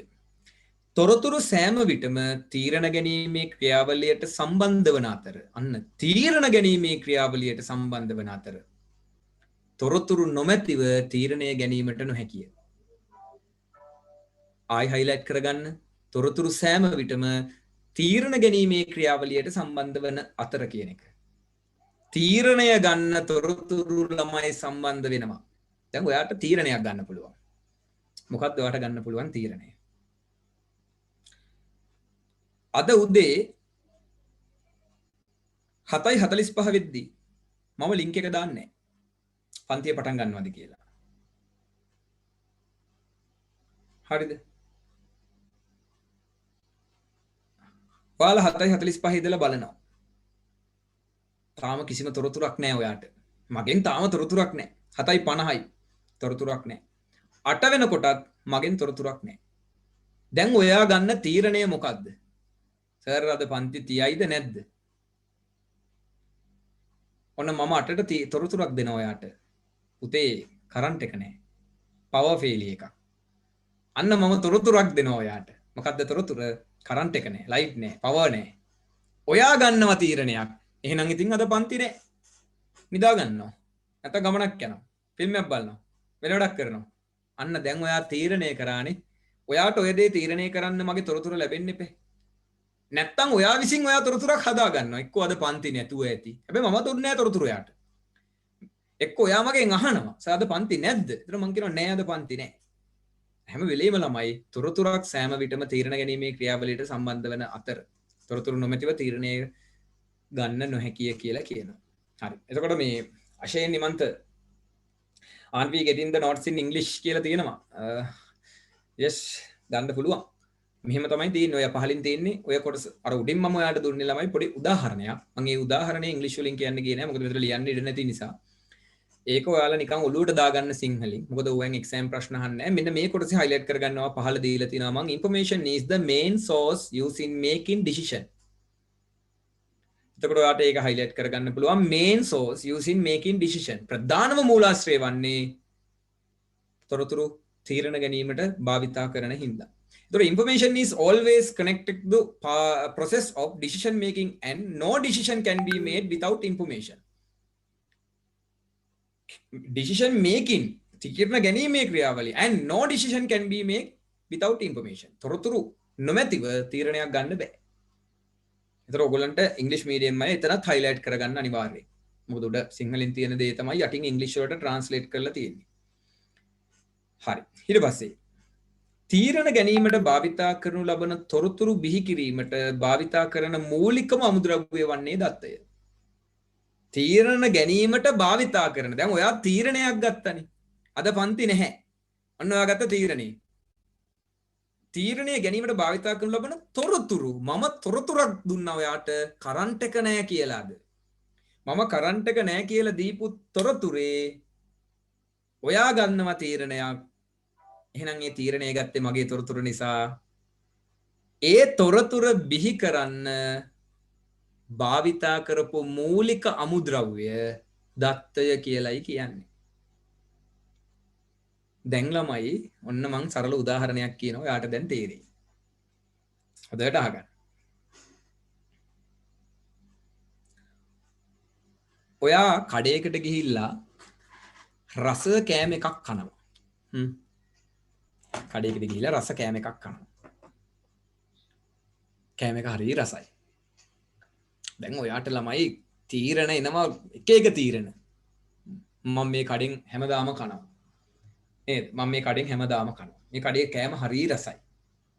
දැන් ඔයාට එක එක තීරණ එනවා. මං කෑම එකක් ගෙදරත් ගෙනියනවා. මං මේ කඩේ වේටරට කියනවා මේ කෑම එක හරි රසයි කියලා. පැහැදිලිද? දැන් ඔයාට එක එක තීරණ එනවා. අනේ මම මේ වගේ කෑමක් කවදාවත් කාලා නැහැ. මං ගෙදර ගිහිල්ලා මේ වගේ කෑමක් හදනවා. මම YouTube එකෙන් බලනවා මේ කෑම එක කොහොමද හදන්නේ. දැන් ඔයාට එක එක තීරණ එනවනේ. එක එක තීරණ ඔයාට දැන් එනවා ළමයි. මේ තීරණ ටික ඔයාට ආවේ ඔයා කාපු කෑම එක නිසානේ. මේ කෑම එක තමයි තොරතුර. ඔයා මේ කෑවේ කෑම එකට අපි කියනවා තොරතුරක් කියලා. තව ටිකකින් ඔයාට මේ ටික තේරෙයි. හොඳේ? දැන් මේ තොරතුර නිසා ඔයා තීරණය කරානේ විවිධ දේවල්. මේ තොරතුර නිසා මේ තොරතුර බිහි වෙන්නේ මේ කෑම එක හැදෙන්නේ කොහොමද ළමයි? මේ කෑම එක හැදෙන්නේ අමුද්‍රව්‍ය වලින්නේ. ඔයා කෑවේ රයිස් එකක් නම් මේ රයිස් එක හැදෙන්නේ හාල්, එළවලු නේද? බටර්ද, බිත්තරද, මස් මාළු මේ හැමදේම එකතු වෙලානේ අමුද්‍රව්‍ය ටික එකතු කරලා ඒක පිළියෙල කරලා ප්‍රොසෙස් කරලා ඔයාට ගෙනල්ලා දෙනවා කෑම එකක්. ඒ කෑම එකට අපි කියනවා එතකොට ළමයි තොරතුරක්. ඔන්න බලන්න මම මෙතන දැන් මේක ලියනවා. මෙන්න data. අපි data වලට කියනවා අමුද්‍රව්‍ය. ඒක ළමයි process කරනවා. හදන්න එපා අමුෙන් කන්න බෑනේ හාල්. ක්‍රියාවලිය process.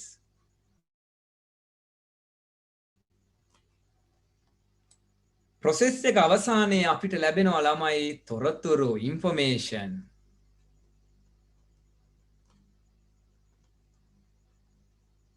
තොරතුරට මම කියනවා ළමයි ආහාරය කියලා. මේ ආහාරය ඔයා කාලා ළමයි දැන් තීරණය decision තීරණ ගන්නවා decision make decision. එහෙනම් මේ තොරතුර බිහි වෙන්නේ අමුද්‍රව්‍ය කියන්නේ දත්ත. එහෙනම් මෙතනදී මේ කිව්වේ කොහොම දෙයක් නේද? දැන් මේ බලන්න තව දෙයක් කියන්න. ආහාර වෙනුවට අපි ගමු ඇඳුම clothes. ලස්සන ඇඳුමක් ඔයා ඇඳහම තීරණය කරන දේවල් මොනවද? අනේ මේ ඇඳුම මට ලස්සනයි, මාව ලස්සනට පේන. මම මේක ඇඳගෙන වෙඩින් එකකට යනවා, පාටි එකකට යනවා. මේ ඇඳුම මම නේද ෆොටෝ ගහලා Facebook දානවා කියලා ඔයා තීරණ ගොඩක් ගත්තා. ගත්තේ මොකක් හින්දාද? ඇඳුම නිසා. ඇඳුම කියන්නේ තොරතුරක්. මේ ඇඳුම හැදුනේ කොහොමද? අමුද්‍රව්‍ය රෙදි ටිකක් ගෙනහල්ලා කපලා මහලා නූල් වලින් සම්බන්ධ කරලා බොත්තම් අල්ලලා ඔක්කොම කරලා ලස්සන ඇඳුමක් ප්‍රොසෙස් කරා නේද? එහෙනම් තොරතුර හැදෙන්නේ අමුද්‍රව්‍ය වලින්. එහෙනම් තොරතුර හැදෙන්නේ දත්ත වලින්. පැහැදිලිද හැමෝටම ළමයි? තොරතුරක් හැදෙන්නේ දත්ත වලින් කියලා. එහෙනම් මේ තොරතුරෙන් ඔයා තීරණය කරනව නේද? දැන් ඔයාට පුළුවන් තීරණය කරන්න ළමයි ඕනිම දෙයක්. ආයිනම් මේ කඩෙන් මං කන්නෙම නැහැ. අපෝ මේ කඩේ කෑම හරිනේ. මේ වගේ ඇදුන්නම් මං යදින්නේ නැහැ. මේ ඇදුම මට ගැලපෙන්නේ නැහැ. මේ හැම තීරණයක්ම ඔයා ගන්න මේ තොරතුරටනේ. දැන් තව සරල උදාහරණයක් ඔන්න කියනවා. ඔන්න දැන් නිවුස් එකක් යනවා ළමයි. කෙලින්ම ඉන්ෆර්මේෂන්. නිවුස් වල යන්නේ කෙලින්ම ඉන්ෆර්මේෂන්. නිවුස් වලට කියනවා ළමයි අද කොරෝනා ආසාදිතයින් 5000ක් ඉක්මෙව්වා. හෙට සිට දින 14ක් ලංකාව ලොක්ඩවුන්. හෙට සිට ලංකාව ලොක්ඩවුන්. කොරෝනා රෝගීන් 5000ක් ඉක්මෙව්වා කියලා. වෙන්න එපා කවදාවත්. ඔයා ගන්න තීරණ ටික කියන්නකො ළමයි ඔය නිවුස් එක ඇහුවහම. ලංකාවම ලොක්ඩවුන්. තවත් 14ක් ගෙයින් එළියටවත් බහින්න එපා කියනවා. දැන් ඔයා ගයි තීරණ එක එක ඒවා ගෙදර කට්ටිය එක්ක අහුලා කඩේට දුවයි. කඩවල ටික වහනවා බුදු අම්මෝ ගේමු හාල් ගේමු පාන් ගේමු. ඕගොල්ලෝ ගිහලා ළමයි කාඩ් ටික දාගන්නේ දඩ බඩ ගාලා ලෑස්ති වෙයි. දැන් කට්ටිය සීසීකට දුවනවා. මොකද හෙට ලොක්ඩවුන් නෙමෙයි රටම. හිතන්නකො දැන් ඔයාගේ තීරණය. ඔයා ඔය තීරණය ගන්නේ ළමයි මොකක් අනුවද? ඔය තීරණය ගත්තේ මොකක් නිසාද? දැන් මං කිව්වා මයික් ඔන් කරගෙන හිටියනම් ඔයාලට මාත් එක්ක කතා කර කර මේ වැඩේ ලස්සනට යන්න තිබ්බ. දැන් හරි දැන් මං තනියෙන් කෑ ගහන්නේ හොඳේ බෝරින් මේ වැඩේ. ඔයා මේ තීරණ ටික ගත්තේ ළමයි අර තොරතුරු ඉන්ෆර්මේෂන් එක නිවුස් වලට දීපු තොරතුරු එක්ක පත්තරෙන් බලපු තොරතුරු. දැන් නිවුස් කියන අය ඔය තොරතුරු ටික හැදුවේ කොහොමද? දැන් ඔයාට කියනවා ලස්සනට. අද දින සිට නේද? නෑ හෙට දින සිට. හෙට දින සිට දිවිනේටම පනවලද ඇදිරි නීතිය ක්‍රියාත්මක වන පරිදි කියලා ලස්සන නිවුස් එකේ තොරතුරු කියනවා. දැන් ඔය තොරතුරුනේ ආ තීරණය කළේ. ළමයි ඔය තොරතුරු හැදෙන්නේ දත්ත කොච්චර එකතු වෙලාද? ඔන්න බලන්න නිවුස් වලට කිව්ව තොරතුරු හැදිච්ච විදිහ මොනවද දත්ත? කොවිඩ් පාලනය කරන අයගෙන් ගන්න ඕනි ළමයි දත්ත. ලෙඩ්ඩු සංඛ්‍යාව පේෂන්ස්ලා කොච්චර ඉන්නවද? අන්න 5000ක් කියලා යාළගෙන් ගත්තා. හමුදාපතිට කතා කරලා ලොක්ඩවුන් විස්තර ටික දත්ත ටික ගන්න ඕනි. දවස් කීයක්ද? මේ ඔක්කොම හදාගෙන එකතු කරගෙන මේ ඔක්කොම ඇනලයිස් කරලා ප්‍රොසෙස් කරලා තමයි ළමයි නිවුස් එක හදන්නේ. දැන් මෙහෙම කල්පනා කරන්නකො ළමයි. නිවුස් කියන කෙනා තොරතුරු කියන්නේ නැතුව දත්ත ටික කියනවා. කොවිඩ් 5000යි හෙට සිට නේද? හෙට සිට ආමියකින් දින 14ක් කෑලි කෑලි. ඒ කියන්නේ දත්ත කියන්නේ එහෙමනේ ළමයි කෑලි කෑලි. හාල් වෙනම ගේනවා, පොල් වෙනම ගේනවා, පරිප්පු වෙනම ගේනවා, එළවලු ටික වෙනම ගේනවා. දැන් එතන තියෙනවද ළමයි ෆ්‍රයිඩ් රයිස් එකක් නේද? ඕගලන්ට දැන් කන්න ගියහන් කඩේකට ළමයි හාල් ටිකක් තියෙනවා, කැරට් පළයක් තියෙනවා, බිත්තරයක් තියෙනවා වෙනම. ඕගොල්ලෝයි මොනවාද මහත්තයෝ මේ මොනවාද මේ එළවලු ටිකක් ගෙනා මේ අමුද්‍රව්‍ය ටිකක් නේ මට ගහලා තියෙන්නේ. මේක කන්න පුළුවන් නේ. මේක හදලා ගේනවා මට කන්න.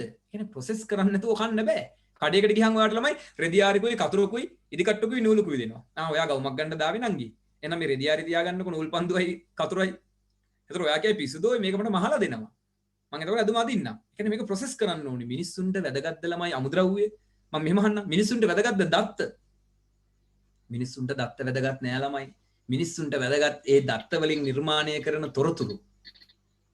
හරිද? ඕනිම දෙයක් එහෙමයි. මිනිස්සුන්ට වැදගත් තොරතුරු. එහෙනම් මෙතනදී ළමයි මේ මොනවද මේගොල්ලෝ අපේ පාඩමේදී මේ කියන්නේ? හොඳට බලා ගන්න. තීරණ ගැනීමට භාවිතා කරනු ලබන තොරතුරු බිහි කිරීමට භාවිතා කරන මූලිකම අමුද්‍රව්‍ය වන්නේ දත්තය.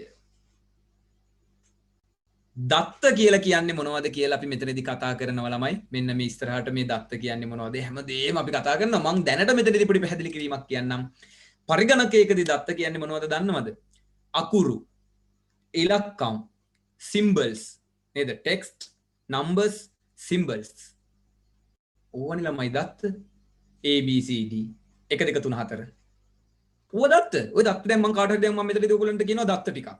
45 50 AB නීල් 65 ICT දැන් මොනවද ඔයාලට තේරුණේ ළමයි? ඔයා ගත්ත තීරණය මොකද්ද? ඔයා තීරණයක් ගයි අරුවට පිස්සුද කියලා. අරුවට පිස්සුනේ මොනවද කියවන්නේ? මම මෙහෙම කිව්වොත් ලබන සතියේ නීල් ICT ක්ලාස් එක මේ වෙලාවටම 7ට තියෙනවා. ඔයා ගන්නවා තීරණයක්. ලබන සතියේ පන්ති 7ටලු. අන්න ඔයාලට තීරණයක් ගන්න පුළුවන්. මම මෙහෙම කියනවා 7 ICT නීල් ලබන සතිය කිසිම තොරතුරක් තිබුණාද ළමයි එතන? පරිගණකයක් එහෙනම් මොකටද දන්නවද ඕනි? අන්න අර දත්ත ටික ප්‍රොසෙස් කරන්න තමයි ළමයි පරිගණක ඕනි. මිනිස්සෙට ඕක ප්‍රොසෙස් කරන්න පුළුවන් නම් පරිගණක ඕනේ නැහෙනි. එහෙනම් පරිගණකයක් කරන්නේ මොකක්ද? මේ දත්ත ප්‍රොසෙස් කරලා තොරතුරු බවට පත් කරලා ඔයාට දෙන එක. මම දැන් මෙන්න මෙහෙම උදාහරණ ටිකක් කියන්නම්.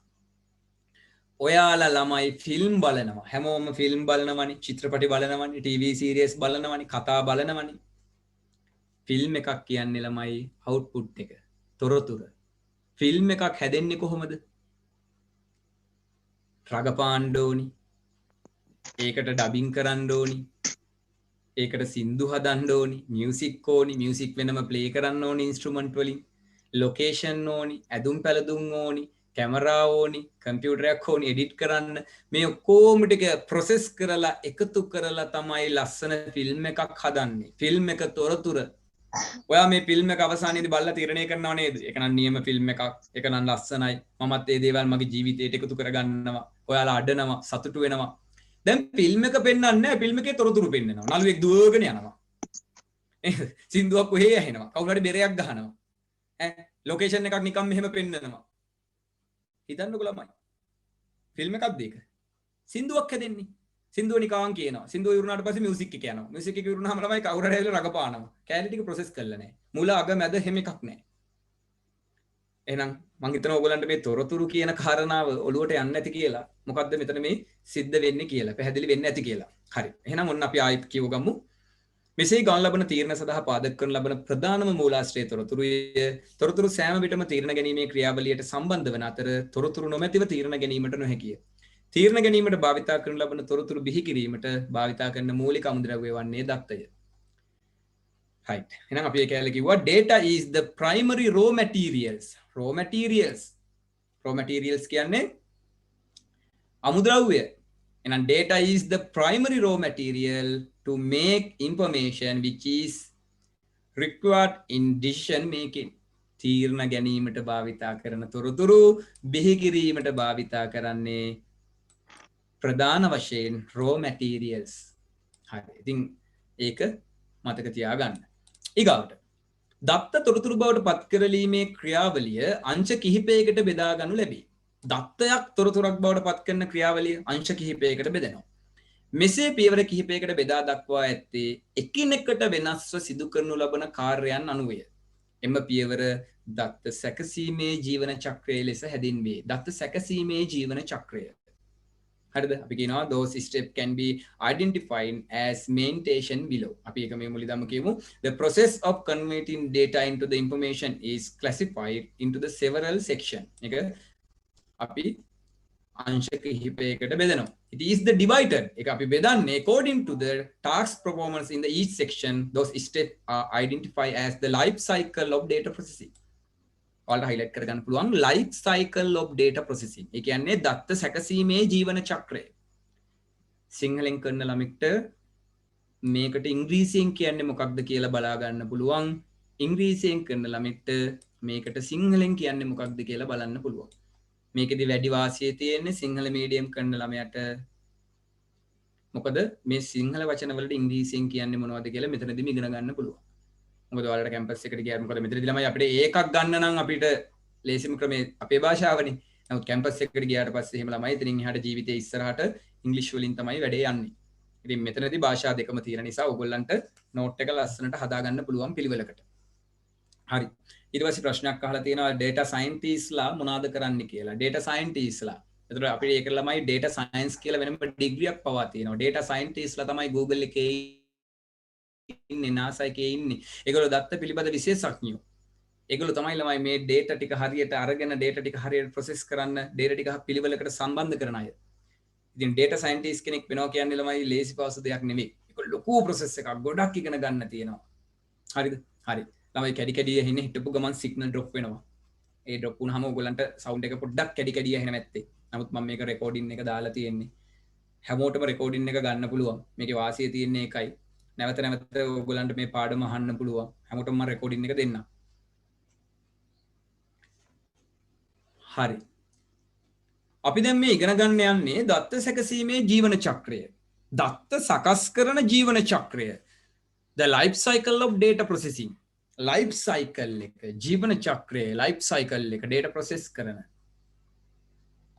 ළමයි දත්ත සැකසීමේ ජීවන චක්‍රය අදියර 4කට තමයි තියෙන්නේ. හරිද?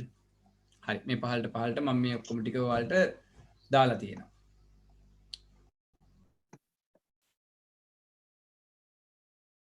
මේ තියෙන ඒක රාශී කරගන්න භාවිතා කරන ක්‍රම. දත්ත ඒක රාශී කිරීම. ආයි කියනවා මම මෙතනදී ඕගොල්ලන්ට උගන්වන්නේ කැමරාව ඔෆ් කරමු ඉන්ටර්නෙට් පොඩ්ඩක් ස්ලෝ වුණා.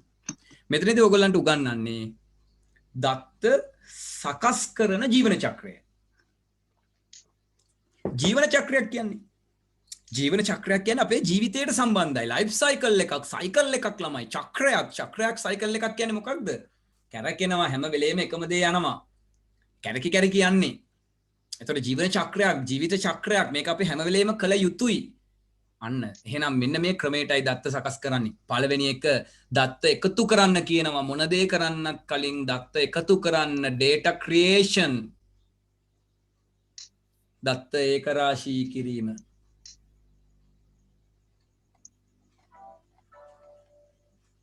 දත්ත ඒක රාශී කිරීම. අපි එකට කියනවා data spread in different location. දත්ත තියෙනවා ළමයි විවිධ ස්ථානවල. එක තැන්වල දත්ත තියෙනවා. spread in different location. spread පැතිරිලා තියෙනවා. මේ ලෝකේ දත්ත හැම තැනම තියෙනවා ළමයි. ඔයා ගාව, ඔයාගේ ගෙදර, අම්මා තාත්තා ගාව, මං ගාව, එළියේ කඩේ හැම තැනම දත්ත තියෙනවා. ඔයා අහස දිහා බැලුවොත් කොච්චර දත්ත තියෙනවද? මේ ලෝකේ සෑම ස්ථානයකම දත්ත පැතිරිලා තියෙනවා. data spread in different location. The first step of the data processing life cycle is to collect data. එහෙනම් දත්ත ජීවන චක්‍රයේ පළවෙනි ස්ටෙප් එක, පළමු පියවර තමයි මේ දත්ත ඒක රාශී කිරීම කියලා කියන්නේ. ලියා ගන්න ඔතන සිංහලෙන් දැන් මේ පැහැදිලි කිරීම.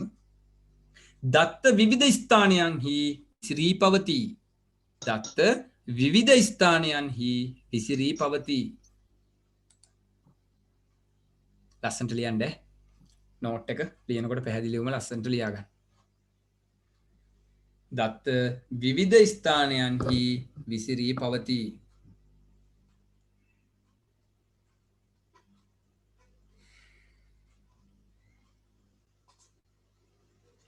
එසේ විසිරී පවතින දත්ත එසේ විසිරී පවතින දත්ත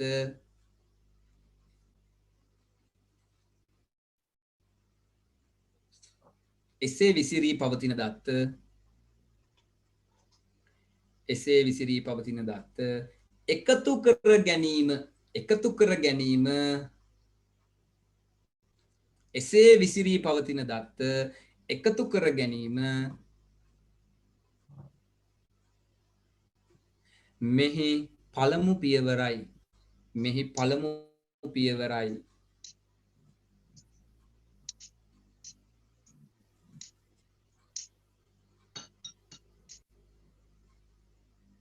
මෙහි පළමු පියවරයි.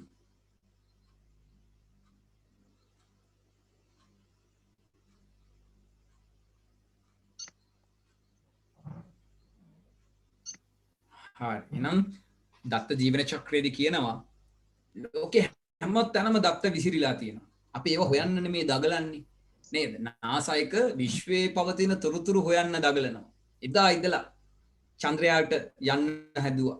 ගියා. දැන් අගහරු වලට ගියා. මේ මොකටද ළමයි මෙච්චර මේ දගලන්නේ? දත්ත එකතු කරගන්න. දත්ත. ඒ දත්ත ටික එකතු කරලා ඒ දත්ත ටික එවනවා පෘථිවියට. ඊට පස්සේ තමයි පෘථිවිය ඒවා තොරතුරු බවට පරිවර්තනය කරන්නේ. මොකද ළමයි තොරතුරු තමයි අපිට වටින්නේ. ඒ තොරතුරු වලින් තමයි අපි තීරණය ගන්නෙ. පර්සිවරන් රෝවරය දත්ත එකතු කරනවා. ඒ දත්ත අගහරු වල විසිරී පවතිනවා. ඒ දත්ත පෘථිවියට එවනවා. පෘථිවියෙන් ඒක ප්‍රොසෙස් කරනවා. අපිට දෙනවා තොරතුරක් අගහරු ගැන. අපි තීරණය කරනවා එහෙනම් අගහරු වල ජනාවාස තියන්න පුළුවන්. එහෙනම් අගහරු වල මිනිස්සුන්ට ජීවත් වෙන්න පුළුවන්. එහෙනම් අගහරු වල හුස්ම ගන්න පුළුවන්. මේ තීරණ ටික ගන්න ළමයි අර පර්සිවරන් රෝවරය එකතු කරගන්න තොරතුරු වලින් එකතු කරගන්න දත්ත වලින්. දැන් ඔය පර්සිවරන් රෝවරේ අගහරු වලට යන්න කලින් ළමයි ඉන්සයිඩ් යානාව යවි. ඒ ඉන්සයිඩ් යානාව යවන්නේ අගහරු වල කෝ එක පරීක්ෂා කරන්න. කෝ එක කියන්නේ මේ හරි මැද. එතකොට එයා ළමයි අඩි 6ක් යටට අගහරු හිල් කරනවා. හිල් කළා තමයි යාගේ අර ගුරුත්ව කේන්ද්‍රය ගැන යා පරීක්ෂණ කරන්නේ. ඒකට ඒ කලින් යවුව ඉන්සයිඩ් යනවා. ඒ විදිහට යනවා ඕනෑ තරම් අගහරු වලට යවලා තියෙනවා. මේ හැමෝම කරන්නේ දත්ත අරගෙන පෘථිවියට එවනවා. දැන් සූර්ය කිරණ ගැන සූර්ය විකිරණ ගැන හොයන්න. අපි සූර්යයාට යවලා තියෙනවා ළමයි පාක යානාව. පාක ප්‍රොබ් එක. නේද? ඒක පාක කියන විද්‍යාඥයා තමයි හැදුවේ. ඒක පාක යානාව. ඒතර පාක යානාව තමයි ළමයි මේ වෙනකොට ළමයි වැඩිම වේගයකින් විශ්වයේ ගමන් කරන පෘථිවිය මිනිසා විසින් නිර්මාණය කරන ලද වස්තුව. සූර්යයාට ඉච්ඡර වේගෙන් සූර්යයා වටා ළමයි යාගේ කැරකෙනවා. ෆ්ලයි බයි කරනවා. ෆ්ලයි බයි කරනවා කියලා අපි ඒකද කියන්නේ. සූර්යයාගෙන් අපි ගුරුත්වයේ බලය අරගෙන බුධ ග්‍රහයාගෙන් ගුරුත්වයේ බලය අරගෙන ෆ්ලයි බයි එකක් කරනවා. ෆ්ලයි බයි කළා තමයි ඉරට ලං වෙන්නේ. මොකද කෙලින් ඍජුව යන්න බැහැනේ ළමයි. බලයක් නැහැනේ. ගුරුත්ව බලයක් තමයි යා ගන්න. එතකොට මේ මොකටද මේ කරන්නේ? සූර්යයාගේ දත්ත පෘථිවියට එවන්න. නේද ළමයි? සූර්යයාගේ දත්ත. සූර්යයා කියන්නේ කොච්චර රස්නේ කෙනෙක්ද? කොච්චර විශාල කෙනෙක්ද? ඒතර ඒ වගේ රස්නයකට උරුත් දෙන්න මේ යානාව යනවා. නම් පාක ප්‍රොබ් මේව හොයලා බලන්න. මේවයි අපි හොයලා බලන්නේ. මේ තමයි ළමයි අපේ සබ්ජෙක්ට් එක. මේ තමයි අපේ විෂය. ඔයා මේවා හොඳට ඉගෙන ගත්තොත් ඔයා දවසක මේ ලෝකය වෙනස් කරන්න පුළුවන් කෙනෙක් බවට පත් වෙයි. ඔයා ඩේටා සයන්ටිස්ට් කෙනෙක් වුණොත් එහෙම ඔයාටත් පුළුවන් මේ වගේ දත්ත හොයන්න උදව් කරන්න. මේ විශ්වය හැදුනේ කොහොමද? මේ අපි හුස්ම ගන්න ඔක්සිජන් හැදෙන්නේ කොහොමද? මම ඔය ටික ඔයගලන්ට කියලා දුන්නා. මතකද මම කෝස් එකේ ඔයගලන්ට කිව්වා The Strange Rock මේ TV series ටික බලන්න National Geographic ලා කරපු දේවල් නේද? එතකොට ওই විදිහේ ළමයි මේ කතාව බලලා ඒවෙන් අයිඩියා ගන්න. මොනවද මේ ලෝකේ ඇයි මෙච්චර මිනිස්සු දගලන්නේ ළමයි මේ විශ්වයේ තොරතුරු හොයන්න. හරි. එහෙනම් අපේ data life cycle එකේ පළමු ක්‍රියාවලිය collection data creation කියලා කියනවා දත්ත ඒකරාශී කිරීම. ඒ යටතේ තියෙනවා දත්ත ඒකරාශී කර ගැනීම සඳහා භාවිතා කරනු ලබන ක්‍රම කිහිපයක් තියෙනවා. එහෙම කොහොමද දත්ත එකතු කරන්නේ? අපි කොහොමද කම්පැනි එකක තියෙන දත්ත එකතු කරන්නේ? මතක තියාගන්න මේ ICT පාඩමේ අවසානයේදී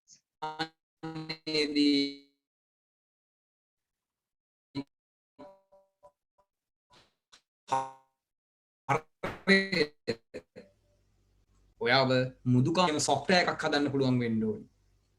Android app එකක් හදන්න පුළුවන් වෙන්න ඕනේ. web application එකක් හදන්න පුළුවන් වෙන්න ඕනේ. ඒ වගේ ලස්සන විෂයක් ළමයි මේක. ලෝකෙ වෙනස් කරන්න පුළුවන්, ලෝකෙත් එක්ක ගැටෙන්න පුළුවන්, ලෝකෙට අත තියන්න පුළුවන් විෂයක් මේක. මේක මේ නිකන් ළමයි යල්පනගේ විෂයක් නෙවෙයි. දවස ගානේ තප්පරේ ගානේ අප්ඩේට් වෙන විෂයක්.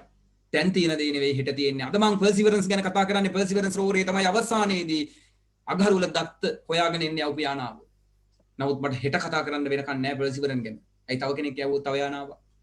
නිසා අපේ සබ්ජෙක්ට් එක මේ ගිය අවුරුද්දේ තිබ්බ එක නෙවෙයි මේ අවුරුද්දේ තියෙන්නේ. නිතර අප්ඩේට් වෙනවා. ඊයේ තිබ්බ ජංගම දුරකථනය නෙවෙයි අද තියෙන්නේ. මේ හැමදේම වෙනස් වෙනවා ළමයි. තොරතුරු මිනිස්සුන්ට ඕනේ තොරතුරු. මිනිස්සු පිස්සු වගේ තොරතුරු හොයනවානේ උදේ ඉඳලා මෙහෙම ෆෝන් එක අතර අරගෙන Facebook එකේ මොනවද හොයන්නේ? තොරතුරු Instagram එකේ හොයන්නේ තොරතුරු, YouTube එකේ වීඩියෝ වලින් බලන්නේ ඔයා තොරතුරු. ඔයාට දත්ත වැඩක් නැහැ. ඒ දත්ත ප්‍රොසෙස් කරලා මම ඔයාලට මේ දෙන්නේ. මම ඔයාලට දෙන්නේ තොරතුරක් නේ. මම මේ තොරතුරු දෙන්න මගේ ඔළුවේ කොච්චර දත්ත ටිකක් මේ වෙලාවේ මම ප්‍රොසෙස් කරනවද? මේ ටික ප්‍රොසෙස් කරලා තමයි මම ඔයාලට මේ තොරතුරු අවුට්පුට් කරන්නේ. ඒ තොරතුරු ගන්න තමයි ඔයගොල්ලෝ මෙතන අද මේ එකතු වෙලා ඉන්නේ. එහෙනම් ඔයාට වටින්නේ ඒ තොරතුරු. එහෙනම් මේ විදිහේ තොරතුරු නිර්මාණය කරන්න නම් ළමයි දත්ත එකතු කරන්න ඕනේ. එහෙම දත්ත එකතු කරන ක්‍රම කිහිපයක් තියෙනවා. පළවෙනි එක ඉන්ටර්විව් සම්මුඛ සාකච්ඡාවක් පවත්වනවා. ඔයාට පුළුවන් ළමයි යම් පිරිසක් එකතු කරගෙන ඉන්ටර්විව් එකක් කරන්න. ඒ ඉන්ටර්විව් එකෙන් ඔයාට ඕනේ දත්ත ටික එකතු කරගන්න පුළුවන් නේද ඔයාට? සම්මුඛ සාකච්ඡාවක් තියෙනවා. මෙහෙම මූණට මූණ හම්බ වෙලා. නවය මාර ඔයාට පුළුවන් දත්ත එකතු කරන්න.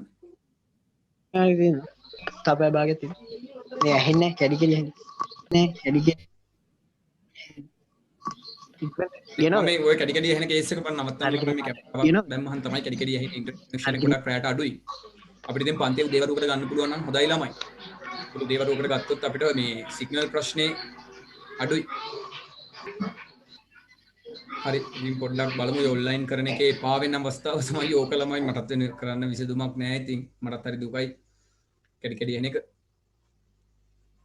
දැන් හරිද? ගොඩක් අයට කැඩිකඩිය එහෙන ප්‍රශ්නේ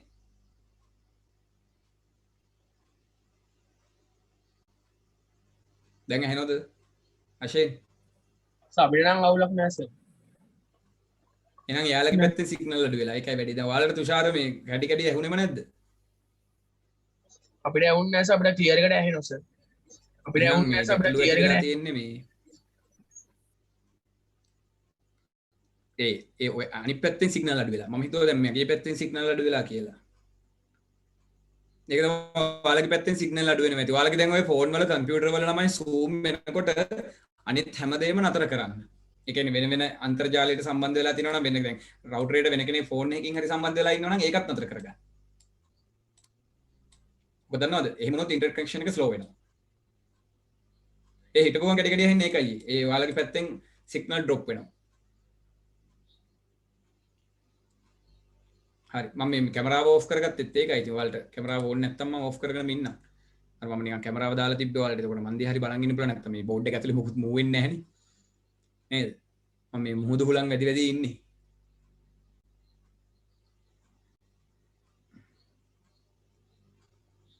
හරි හරි එහෙනම් නම් හරි ගැටලුවක් නෑ. හරි ඉතින් මගේ ප්‍රාර්ථනාව එකම ප්‍රාර්ථනාව ඉක්මනට පන්ති පටන් ගන්න පුළුවන් වෙන්න කියලා ළමයි. මොකද මට මේ පුටුවක් උඩ ඉඳගෙන හරි අමාරුයි මෙතන මේ රග දැක්වීම් ටික කරන්න. මොකද දන්නවනේ ඉතින් මම එහෙම උගන්වන්නේ නැහැ කියලා. කියන්නේ මගේ පන්ති වල හිටපු ළමයි ටික. ඉතින් අපි ළමයි දැනට ඉවසීමෙන් මේක අපි හැමෝම කරගෙන යමු. ඔයාටත් මටත් ඉතින් පුරුදු නැති දෙයක් මේ. මං ඉතින් ICT කරාට IT ගැන දැනගෙන හිටියට මම කැමතිුනේ ටියුෂන් එක මෙහෙම කරන්න නෙවෙයිනේ. නිසා ළමයි එතන ජවයක් තියෙන්නේ ටියුෂන් එකේ මෙහෙම කරනකොට නෙවෙයි ඉතින් ඒක. ඔව් මොකද ඕගලන්ටත් එපා වෙලා තියෙන්නේ මේක දිහා බලන් ඉඳලා ඉතින් මොනව කරන්නද? අපිට වෙන විසඳුමක් නැහැ. මට පිටිපස්සෙන් ඉතින් වෙන රූපයක් දාන්න විදිහකුත් නැහැනේ. නේද? රූපයක් දාලා රූපේ පේන්න දාන්නත් බෑ. ඉතින් මේක තමයි ඉතින් යන වැඩේ.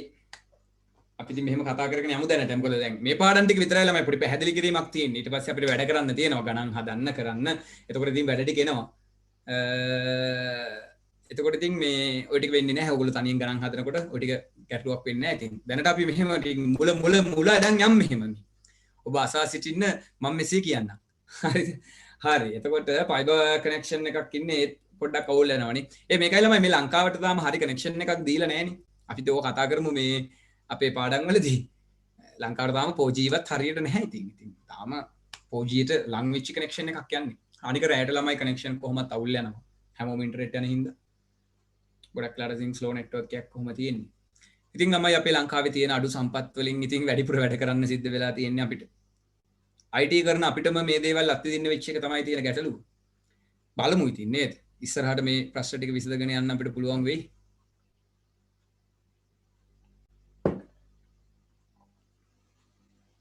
හරි. ඉතින් වෙලාවත් යනවා. දැන් බලන්නකො. පැයකමාරක් ගියා. අපි පාඩමේ තාම මේ හැරේ ඉන්නේ. දැන් ඔයාලට තේරෙනවා ඇති. පීරියඩ් 28ක්. පීරියඩ් 28ක් එහෙනම් මොනවද උගන්වන්නේ කියලා. මේ පැහැදිලි කිරීම. ඉස්කෝල පටන් ගත්තාම එහෙම ඔයාලට තේරෙයි ඉතින් මේ දේවල් අපිට කලින් මේ කරන්නේ. ඒතර ඔයාලට ලස්සනට යන්න පුළුවන්. රයිට්. අපි පාඩම යන්කො යම් තාද්දුරකට. ඊට පස්සේ අපි පාක ප්‍රොබ් එක එහෙම බලමු. ඉතින් බලලා පොඩ්ඩක් නේද? වෙනස් අයිඩියා එකක් ගමුකෝ. බෝරින් ගතිය අඩු කරමු. හරි. ඉතින් මෙහෙම කරන්න. දැන් ලබන සතිය ඔයගොල්ලෝ ලෑස්ති කරගෙන ඉන්න ළමයි. තමන් ඉන්න ස්ථානෙ අපි කැමරාවක් දාගෙන ඔන්ලයින් එහෙම ඉන්න ලෑස්ති වෙලා ඉන්න. ඒක ලස්සනට වැඩේ පිළිවෙලට යන්න පුළුවන්. පුළුවන් අය කැමරාව ඔන් කරගෙන ඉන්න. එහෙනම් සම්මුඛ සාකච්ඡාවක් තියලා කාත් එක්ක හරි ඉන්ටර්වයුව කරලා අපිට තොරතුරු ගන්න පුළුවන්. දැන් ඔයාලට පුළුවන් නේ මගෙත් එක්ක සම්මුඛ සාකච්ඡාවක් තියලා ICT ගැන මගෙන් දත්ත ලබා ගන්න ඔයාට. හරි. මෙහෙට අන්ලිමිටඩ් data දෙන්න බෑද කවදාවත්. ඉතින් අන්ලිමිටඩ් data මෙහෙට දීලා තියෙන්නේ. අන්ලිමිටඩ් data ඔයාලට ගන්න පුළුවන්. ඔය තියෙන අන්ලිමිටඩ් පැකේජ් ලංකාවේ අන්ලිමිටඩ් data පැකේජ් තියෙනවා. එහෙම තියෙනවා. හොඳයි අන්ලිමිටඩ් data තියෙනවා. ඔයාලට අපිට ඕන කෙනෙක්ට අන්ලිමිටඩ් data ගන්න පුළුවන්. හරිද? හරි. දෙවැනි එක ළමයි observations. ඒ කියන්නේ නිරීක්ෂණය. ඔයාට පුළුවන් නේ ළමයි දැන් මෙහෙම කරන්න. මම ඔකට උදාහරණයක් කියන්නම්. ළමයි මේ මොරටුව කැම්පස් එකේ ඉන්නේ පාරේ කලර් ලයිට් වලට ප්‍රෝග්‍රෑම් එක හදන්නේ. ඔයාලා දන්නව නේද දැන් කලර් ලයිට් එකක ළමයි ඉන්නකොට ටයිම් එක එහෙම ඔටෝනේ හැදෙන්නේ. ඒ කියන්නේ දැන් මේ පැත්තෙන් තප්පර 30ක් ඉන්න, තප්පර 60ක් ඉන්න. ඒතර මේ පැත්තෙන් ලයිට් එක ඔන් කරලා මේ පැත්තෙන් වාහන ටික ගන්නවා. ඒතර කලර් ලයිට් එකකින් ළමයි පොලිසියේ ට්‍රැෆික් ට්‍රැෆික් මහත්තයා කරන වැඩ ටික කලර් ලයිට් එකක් තනියෙන් කරනවනේ කොළඹදී. නේද? අවිස්සාවේල්ලේ ඉඳලා කලර් ලයිට් තියෙනවා. එතකොට මේ කලර් ලයිට් එකක් මේ විදිහට ප්‍රෝග්‍රෑම් කරන්න අපිට මේ පාර යන වාහන වලින් අහන්න බෑනේ. නේද? සම්මුඛ සාකච්ඡාවක් තියෙනවා. මහත්තයෝ මේ කලර් ලයිට් එකේ මේ දකුණු පැත්තෙන් එන වාහන වලට කොච්චර වෙලාවක් දෙන්න ඕනිද? සමහර දත්ත තියෙනවා සම්මුඛ සාකච්ඡා දීලා ගන්න බෑ ළමයි. ඒ නිසා මොරටුව කැම්පස් එකකින් ඕකට කරන්නේ ළමයි ඔය වටරවුමක් ගාව තුන්මන් හන්දියක හතරමන් හන්දියක ළමයි නිරීක්ෂණය කරනවා. කොහොමද දන්නද නිරීක්ෂණය කරන්නේ? බලන් ඉන්නවා ළමයි. මේ පැත්තෙන් බයිසිකල් කොච්චර එනවද මේ වෙලාවට? ට්‍රීවිල් කොච්චර එනවද? මේ ටයිම් එකේ මේ පැත්තේ කොච්චර දුරට පිටිපස්සට වාහන ටික ට්‍රැෆික් හැදෙනවද? එතකොට මේ පැත්තෙන් ඒ වෙනකොට දකුණු පැත්තෙන් කොච්චර එනවද? බයිසිකල්, ට්‍රීවිල්, කාර්, වෑන් දවල්ට කොච්චරක්ද? උදේට කොච්චරක්ද? රැයට කොච්චරක්ද? එතකොට මේ විදිහට ළමයි නිරීක්ෂණය කරලා තමයි දත්ත ගන්නෙ. ට්‍රීවිල් 40යි බයිසිකල් 50යි මේ වෙලාවට මෙච්චරයි අච්චරයි කියලා නිරීක්ෂණය කරලා දත්ත ටික ගන්නවා. ඒ දත්ත ටික අරගෙන ළමයි ඒගොල්ලෝ කලර් ලයිට් එක ප්‍රෝග්‍රෑම් කරනවා. ඊට පස්සේ කලර් ලයිට් එක දන්නවා ළමයි මේ වෙලාවල් වලට කොහොමද ට්‍රැෆික් එක හැදෙන්නේ? වාහන වැඩියෙන් එන්නේ කොයි පැත්තෙන්ද? මොකද දවල්ට ළමයි හතරමං හන්දියක දකුණු පැත්තේ ලේන් එක පැත්තෙන් ඉස්කෝල දෙකක් විතර තියෙනවා නම් ඒ පැත්තේ ට්‍රැෆික් එක වැඩි. එතකොට ඒ පැත්තට විනාඩි එකමාරක්වත් දෙන්න ඕනි වාහන ටික ගිහින් ඉවර වෙන්න. ඒ පැත්තට තප්පර 30ක් දුන්නොත් ට්‍රැෆික් එක හැදෙනවා කිලෝමීටර් ගාණක්. අන්න දැන් ඔයාලට තේරෙන්න ඕනි මොකද්ද මේ ICT වලදී කරන්නේ අපි. මේ දත්ත ටික එකතු කරගන්නේ ඇයි? කලර් ලයිට් එකේ ප්‍රෝග්‍රෑම් එක හදන්න. කලර් ලයිට් එකේ සොෆ්ට්වෙයාර් එක හදන්න. මේ චූටි සරල තැනක් ළමයි. මොරටුව කැම්පස් එක කරන වැඩක් සරල වැඩක්. මේ සරල වැඩේට අද පාඩමේ නිරීක්ෂණය කොහොමද ඕනි වෙන්නේ බලන්න. අපි හිතුවට කොච්චර මේක මෙහෙමයි කිව්වත් ඒ සරල චූටි දේ අපිට ඕනි වෙනවා ළමයි අර ලොකු ට්‍රැෆික් එක පාලනය කරන්න. අන්න නිරීක්ෂණය. සමහර දේවල් තියෙනවා සම්මුඛ සාකච්ඡාවක් තියලත් ගන්න බෑ. නිරීක්ෂණයෙන් උත්තරතුරු ගන්න බෑ. දැන් මේ වගේ දෙයක් හිතන්නකෝ. දැන් අපි ෆැක්ටරි එකට සොෆ්ට්වෙයාර් එකක් හදනවා. ෆැක්ටරි එකට සොෆ්ට්වෙයාර් එකක් හදනකොට අපිට දත්ත ඕනි. දැන් ඔයා දත්ත ගන්නවා. දැන් අපි බලනවා සේවකයෝ පැමිණෙන වෙලාව බලන් ඉන්න ඕගොල්ලෝ ගිහිල්ලා මෙහෙම ඔෆිස් එක ඉස්සරහා කොබලන්න සේවකයෝ කොහොමද එන්නේ කියලා. සේවකයෝ දන්නවා ඔයා නිරීක්ෂණය කරනවා කියලා. එහෙම දැනගත්තාම සේවකයෝ මොකද කරන්නේ? උන් හරි කපටිනේ. උන් වේලාසන එනවා. හොඳට වැඩ කරනවා නේද? අයි නිරීක්ෂණය කරනවානේ කවුරු හරි. දැන් ඔයාලා කවුරු හරි බලන් ඉන්නවා කිව්වහම හොඳට වැඩ කරන්නේ නැද්ද? බලන් ඉන්නවා කිව්වහම හොඳට වැඩ කරනවානේ ළමයි. ඒතර සමහර දේවල් තියෙනවා නිරීක්ෂණය කරලවත් කරගන්න බෑ. හරිද? එහෙමත් බෑ. සම්මුඛ සාකච්ඡාවක් තියලා අහනවා මහත්තයා ඔයා උදේ කීයටද වැඩට එන්නේ? උට බොරු කියන්න පුළුවන් නේ. මම 6ට එන්නේ. හරිද? මම තමයි මේකේ ඉන්නේ හොඳම සේවකයා. මම හොඳටම වැඩ කරනවා. පැය මෙච්චර වැඩ කරනවා. බෑ. සමහරු කැමති නැහැ ප්‍රසිද්ධිය උත්තර දෙන්න. සමහරු කැමති නැහැ නිරීක්ෂණය කරනවට. ඒ වගේ වෙලාවට අපිට පුළුවන් ළමයි ප්‍රශ්නාවලියක් භාවිතා කරන්න. questionnaires. පොඩි කොලයක අපි එයාට ටික් දාන්න කියනවා.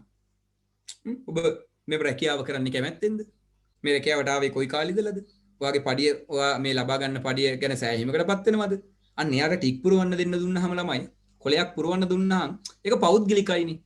අපිට මේ විදිහට තොරතුරු ගන්න පුළුවන් නේද ළමයි? නේද? දැන් ඔය විදිහට ළමයි තොරතුරු ගන්න ජනහා සංනිවේදන ඔයාලගේ ගෙවල් වලට ඇවිල්ලා ළමයි නේද? අපේ ලංකාවේ පුද්ගලයෝ ලියාපදිංචි කරන්නේ කොච්චර ඉන්නවද? ඒ පවුලක කොච්චර ඉන්නවද? වයස සීමාව අතර කොච්චර ඉන්නවද? මේ ඔක්කොම ගන්න ජනහා සංඛ්‍යා ලේඛනකින්. එතකොට ඒගොල්ලෝ අපිට ඒගොල්ලෝ ඇවිල්ලා නිරීක්ෂණය කරනවද ගේ ඉස්සරහට ඇවිල්ලා කෝ බලන්න මේ පවුලේ කී දෙනෙක් ඉන්නවද කියලා. එක්ක ඇවිල්ලා ගමේ කාගේ හරි එක්කෙනෙක් එක සම්මුඛ සාකච්ඡාවක් කරනවා. ඔයාලා ගමේ කී දෙනෙක් ඉන්නවද? මේ දෙකම හරියන්නේ නැහෙනි. ප්‍රශ්නාවලියක් කරන්නේ. හරි. එහෙමත් කරලා බැරි වුණොත් එහෙම ළමයි questionnaires බැයි නම් survive එකක් කරනවා. survive එකක්. survive එකක් කියන්නේ සමීක්ෂණයක්. දැන් තව ඔන්න උදාහරණයක් කියන්න. දැන් ළමයි ටීවී එකේ තියෙන නාලිකා ටික මරාගන්නේ. නේද? මොනවාද? ලංකාවේ ප්‍රමුඛතම නාලිකාව. නේද? ලංකාවේ අංක 1 නාලිකාව. නේ? ලංකාවේ වැඩිම පිරිසක් නරඹන නාලිකාව. එක එකා කියනවා නේද? උන්ගේ නාලිකාව තමයි හොඳම නාලිකාව කියලා.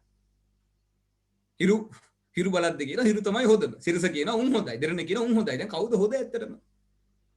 ඊට පස්සේ ආයි කියනවා RMB RMB මේ වාර්තා අර වාර්තා අනුව වැඩිම පිරිසක් නරඹන කතාව අපේ කතාව. ඈ ඔහොම කියනව නේද ළමයි? මේ වාර්තාවට අනුව වැඩිම පිරිසක් බැලුවා මෙහෙම කරලා. හරි. දැන් අද එකක් කියා දෙන්න. ළමයි දෙරණ ගොඩක් අය දෙරණ බලනවනේ. අපේ ස්කෝල් එකටත් ආවා කැම්පස් එකකින් පවුල් සෞඛ්‍ය පිළිබඳ ෆෝම් එකක් පුරවන්න දුන්නා. එහෙනම් ඒ කැම්පස් එකට ඕගොල්ලන්ගෙන් දත්ත ඕනි වෙලා තියෙනවා. ඒ දත්ත එකතු කර ගැනීමේ ක්‍රමය මොකද්ද? ප්‍රශ්නාවලියක් භාවිතා කිරීම. දැන් ඔයාලා ඒතර අහන්න පුළුවන් ඕගොල්ලන්ට රින් වැඩ වගේ. ඕගොල්ලෝ මේ ක්වෙස්චනරි එකක් නේද දෙන්නේ? ඩේටා මේ ලයිෆ් සයිකල් එකේ දත්ත එක රාශී කිරීම නේද ඔය? එහෙම අහන්න පුළුවන් මොකද? එහෙම අහන්න යන්න එපා ඉතින්. දැන් ඔයාලට තේරෙන්න ඕනේ අපි එදිනෙදා ජීවිතේ කරන දේවල් අද අපි මේ විෂයක් ඇතුළේ ඉගෙන ගන්නවා. ඒතර මේ ICT කියන්නේ අමුතු දෙයක් නෙවෙයි.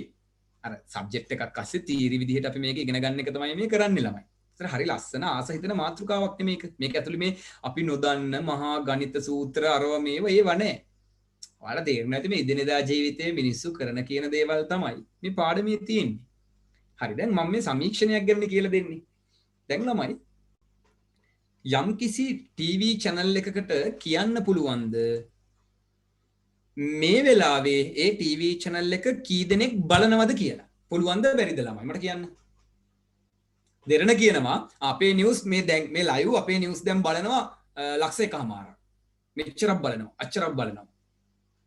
සුමේෂ් කියනවා කියන්න පුළුවන්ලු. තව උත්තර දෙන්න මට එක ළමයි දෙන්න මෙතන. තමන් දකින විදිහට කියන්න. පුළුවන්ද බැරිද? මලිදුත් කියනවා පුළුවන්. හරි මේ උත්තර කොටම පේන්න මන් දාන්නම්. එක්කෙනෙක් කියනවා බෑ කියලා.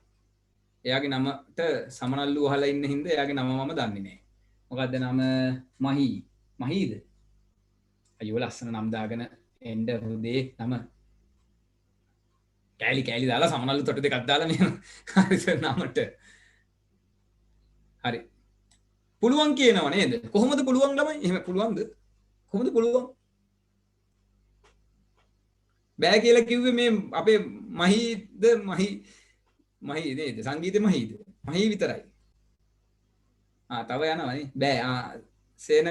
සේනකා නේද? සේනකා බෑ කියනවා කියන්න පුළුවන් කියන්නේ නෑ යාලා. පුළුවන් හරි විශ්වාසවන්තව ඔයගොල්ලෝ කියනවනේ පුළුවන් කියලා. YouTube එකේ පුළුවන්. ඒක නම් ඇත්ත. YouTube එකේ පුළුවන්. කියන්න බෑ. උෂ්ණි කියනවා බෑ. අනුද පුළුවන්. ආයි බෑ.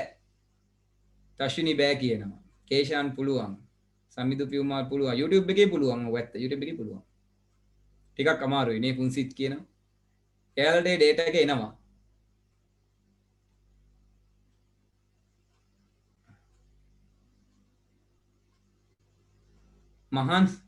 මහින්සාද කෙල්ලෙද කොල්ලෙද්ද? හරි නම් දාගෙන වරෙල්ලා. විතානගේ බෑ. හරි දැන් හරි බෑ.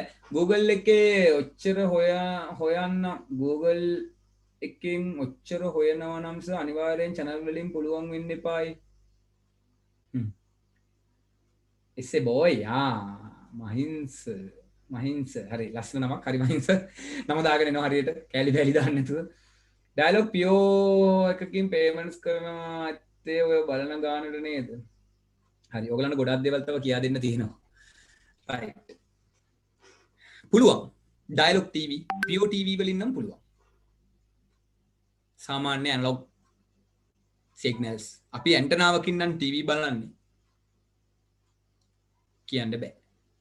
කී දෙනෙක් මේ වෙලාවේ මේ ටෙලිවිෂනය බලනවද? මේ channel එක බලනවද? මේ රේඩියෝ එක කී දෙනෙක් අහනවද? හොයන්න බෑ. හොඳට මතක තියාගන්න. අද උඩට දාගන්න හොඳේ. ටීවී එක මේ වෙලාවේ කී දෙනෙක් බලනවද කියලා හොයන්න බෑ.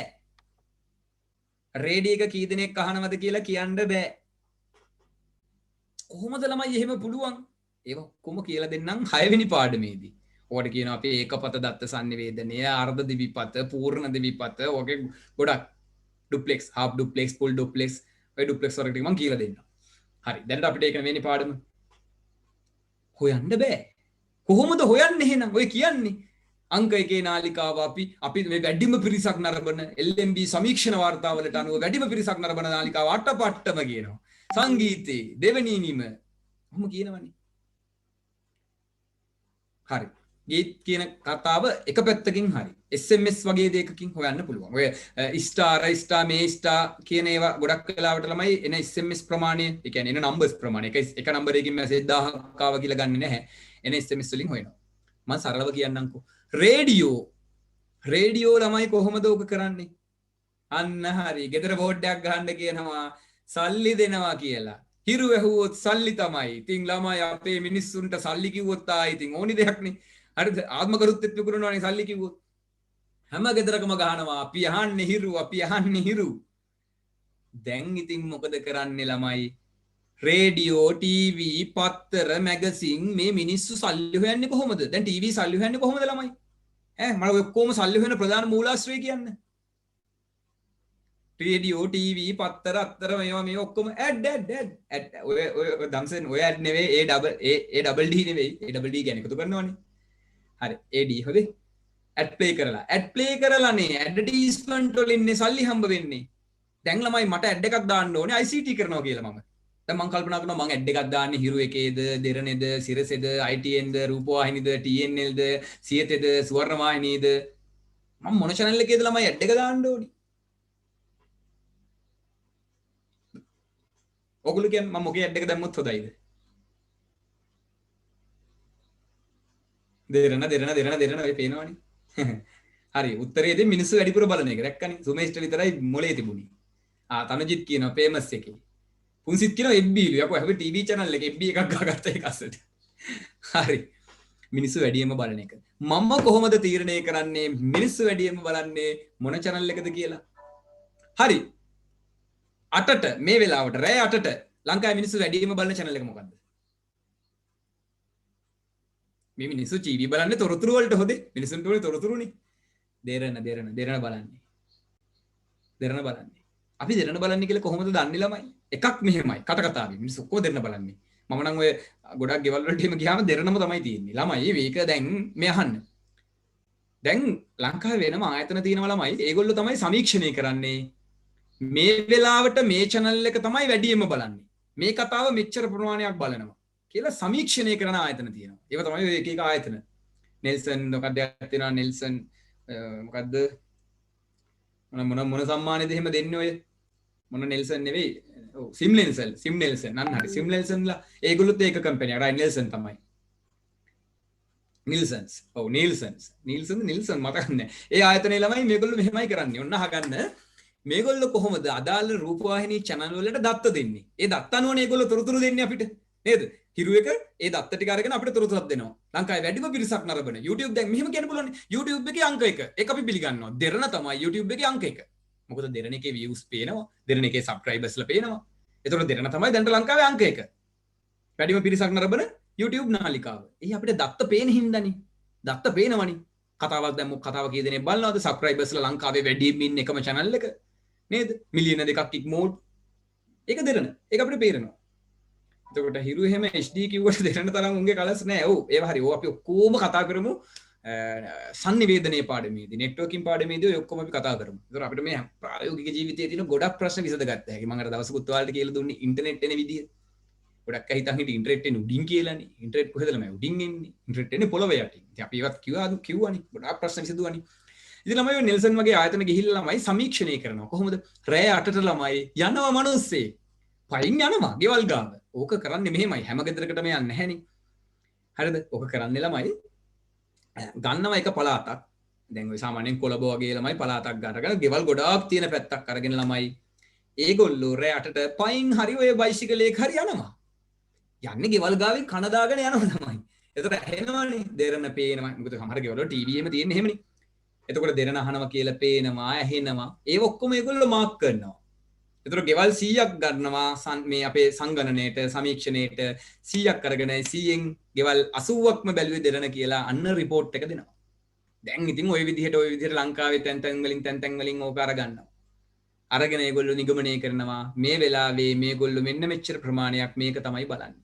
ඔය report දෙනවා ළමයි ආයතන වලට ඒ ආයතන ඒ report අපිට දීලා කියනවා ඔයා මේ වෙලාවට advertisement එක දාන්න. ලංකාවේ වැඩිම මුදලක් අය කරන advertisement එක අය කරන්නේ දෙරණ නිවුස් යන වෙලාවට දෙරණ 8 නිවුස් එක 8 නේ 7 නේ දෙරණ 7 නිවුස් එකට දාන ඇඩ් එක තමයි ලංකාවේ වැඩිම මුදලක් අය කරන ඇඩ් එක. අපව් ටිකකට කැමරා එක ඕෆ් කරන්න පුළුවන්ද දැන් තුන් පාරක් විතර කට් වුණා. කැමරාව තමයි හෙනේට හිටලා තියෙන්නේ දැන්. හරි. එහෙනම් ඔන්න ඔහොම තමයි ළමයි සමීක්ෂණය කරලා මිනිස්සු මේ නාලිකාව කොච්චර ප්‍රමාණයක් බලනවද කියලා දත්ත ලබා ගන්නේ. දැන් පැහැදිලිද? ඔය දත්ත සම්මුඛ සාකච්ඡා කරලා ගන්න පුළුවන්. නැත්තම් ළමයි දැන් හිරුවෙක් දැන් FM කරන්නේ අර බෝඩ් ගැහුවාම අපි පාරේ යනවනේ. අපිට පේනවා යකෝ ලංකාවේ භාගයක් තියෙන්නේ අපි අහන්නේ හිරු කියලානේ.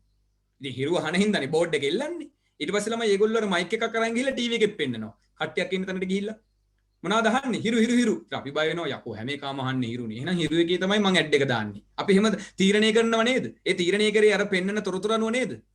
ඔන්න බලන්න ළමයි ලංකාවේ ලෝකේ මේ දේවල් හැදිලා තියෙන විදිය. එහෙනම් ලයිෆ් සයිකල් එක දැන් තේරුණාද? මේ ලයිෆ් සයිකල් එකේ දත්ත ඒකරාශී කිරීම කියන එක මේ අපේ ජීවිතේ අපි නොදැනුවත්ව වෙන දේවල්නේ. ඒත් ඔය ටික කොහොම එකතු කරගත්තොත් අපිට පුළුවන් ළමයි තොරතුරු තාක්ෂණය හදන්න. තොරතුරු කොහොමද නිර්මාණය වෙන්නේ කියන එක කියන්නේ. හරි. එහෙනම් මතක තියාගන්න දත්ත ඒකරාශී කිරීම MCQ එකක් එහෙම අහන්න පුළුවන් උතනින් විභාගෙදී. ඉතින් මේ උගන්වන්නේ ඔයගොල්ලන්ගෙන් ප්‍රශ්න අහන දේවල්. එහෙනම් දත්ත ජීවන චක්‍රයේ පළවෙනි ක්‍රියාවලිය දත්ත ඒකරාශී කිරීම. එය සිදු කරන ලබන ක්‍රම interview, observations, questionnaires, survive. සමුඛ සාකච්ඡා පැවැත්වීම, නිරීක්ෂණය, ප්‍රශ්නාවලි භාවිතය, සමීක්ෂණය. example එකක් ලියමු.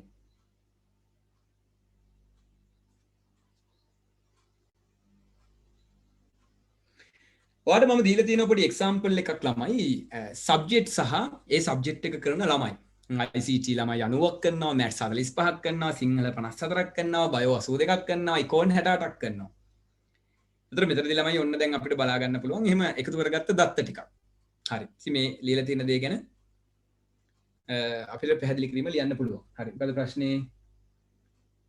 sir, a TV channel FM channels වල තරංග පරාසයක් තියෙනව නේද? ඒවා චෙක් කරලා හොයන්න බැරිද? බෑ. බෑනරන්කො ඒ තරංග පරාසයක් කියන්නේ දැන් ඔය අපි ඔකට කියනවා දැන් high frequency.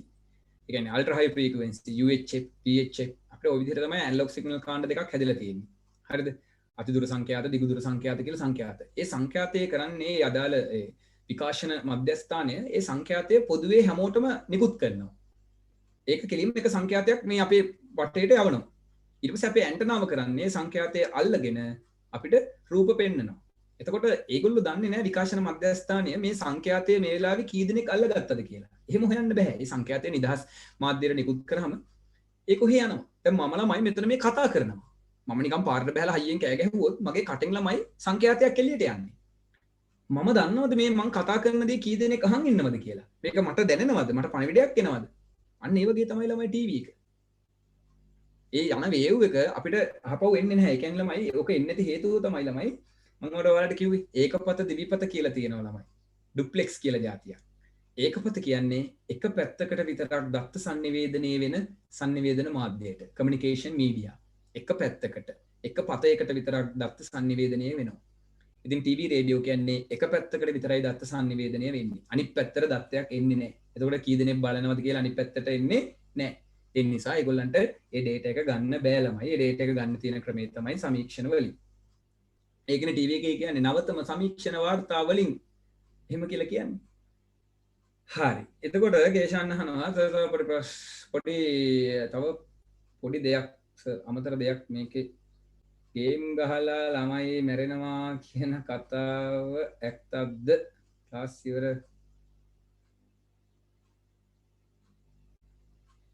ගේම් ගහලා ළමයි මැරෙනවා කියන කතාව ඇත්තක්ද? ඇත්තක්.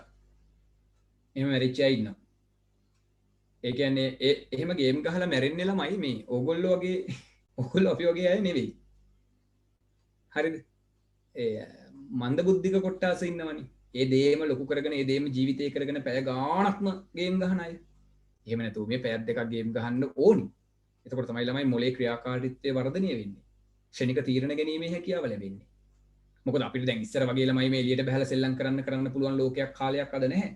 ඒතර සාමාන්‍යයෙන් දවසට පැයක් හරි පොඩි ගේම් එකක් ගහනකොට ළමයි මම කියන්නේ මේ නිකන් ගේම් නෙමෙයි මේ බ්‍රේන් කියන්නේ මොළය වර්ධනය වෙන බ්‍රේන් ඩෙවලොප් වෙන ගේම්ස් තියෙනවා. මෙමරි කැපැසිටි එක වැඩි වෙන ගේම්ස් තියෙනවා.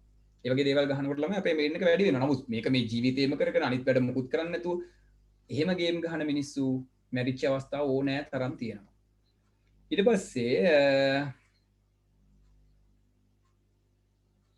මූල දර්ශ අපිට data එකතු කරගන්න පාවිච්චි කරන්න බැරිද? මොකද්ද සදුන් මූලාදර්ශ අපිට data එකතු කරගන්න පාවිච්චි කරන්න බැයිද? මූලාදර්ශ මූලාදර්ශ කියන්නේ දත්තවලටමනේ. අපිට data එකතු කරන්න පාවිච්චි කරන්න බැයිද? දත්ත එකතු කරන්න මූලාදර්ශ කියන්නේ අමුද්‍රව්‍ය මෙන්න මෙතන නෙවෙයි කියන්නේ. මට මේ ප්‍රශ්නේ චිත පැහැදිලි නෑ අපිට ආය අහන්න. ධම්මි මෙතනින් දත්ත ඒකරාශී කරගන්න හොඳම ක්‍රමය ප්‍රශ්නාවලියද? එහෙම හොඳම ක්‍රමය කියලා එකක් නෑ. ධම්මි දමිනේ හරි දැහැමි හොඳම ක්‍රමය කියලා එකක් නෑ. ඒ වෙලාවේ ඒ අවස්ථාවට ගැලපෙන ක්‍රමය භාවිතා කරන්න. දැන් බලන්න පාරක දත්ත එකතු කරන්න හොඳම ක්‍රමය නිරීක්ෂණයනේ. මිනිස්සෙක්ගෙන් දත්ත ගන්න පුළුවන් හොඳම ක්‍රමය සම්මුඛ සාකච්ඡානේ. ටීවී එකක වගේ දත්ත එකතු කරන්න හොඳම ක්‍රමය සමීක්ෂණයනේ. නේද? ඒතර ඕගොල්ලෝ එක්සෑම් එක ලියන්නේ මොන මාධ්‍යෙන්ද කියලා එකතු කරන්න හොඳම ක්‍රමය ප්‍රශ්නාවලියනේ. අවස්ථාව එන්වයරන්මන්ට් එක අනුව දත්ත එකතු කරන ක්‍රමවේද වෙනස් වෙනවා. හරිද දැහැමි? හරි පුන්සිත් ඕක අපේ අම්මට කිව්වනම් හරි සර්. හරි මෙහෙමනේ ළමයි.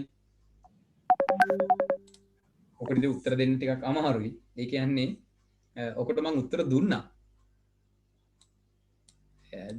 පන්ති දෙකක වගේ. රත්නපුරේ පන්තියේ විශ්වවිද්‍යාල පන්තියේ නම් ඔකට උත්තරේ දුන්නා. අපි ආදරේ අපිටනේ. අම්මා ආදරේ අම්මට. ඉතින් අම්මා කැමතියි අම්මගේ හිත රිදෙයි කියලා ඔයාගේ ජීවිතේ විනාශ වුණා. එතකොට ලෝකේ පුරා ළමයි ක්‍රමවේද තියෙනවා. අන්තර්ජාලය භයානකයි.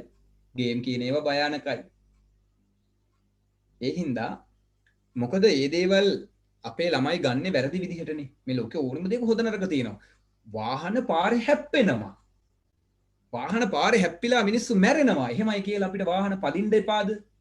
පාරේ යද්දි මිනිස්සු වාහන වලින් මිනිස්සුන්ව යට කරගෙන යනවා. එහෙමයි කියලා ගෙවල් වලින් අපිව පාරේ යවන්නේ නැද්ද? නේද ළමයි? ගින්දරට අත පිච්චෙනවා. එහෙමයි කියලා අපි අත පුච්ච ගන්නවද? ඔය ඔක්කොම එක වගේනේ. ඉන්ටර්නෙට් එක හොඳ නරක දෙකම තියෙනවා. පාරේ හොඳ නරක තියෙනවා. බස් එකක හොඳ නරක තියෙනවා.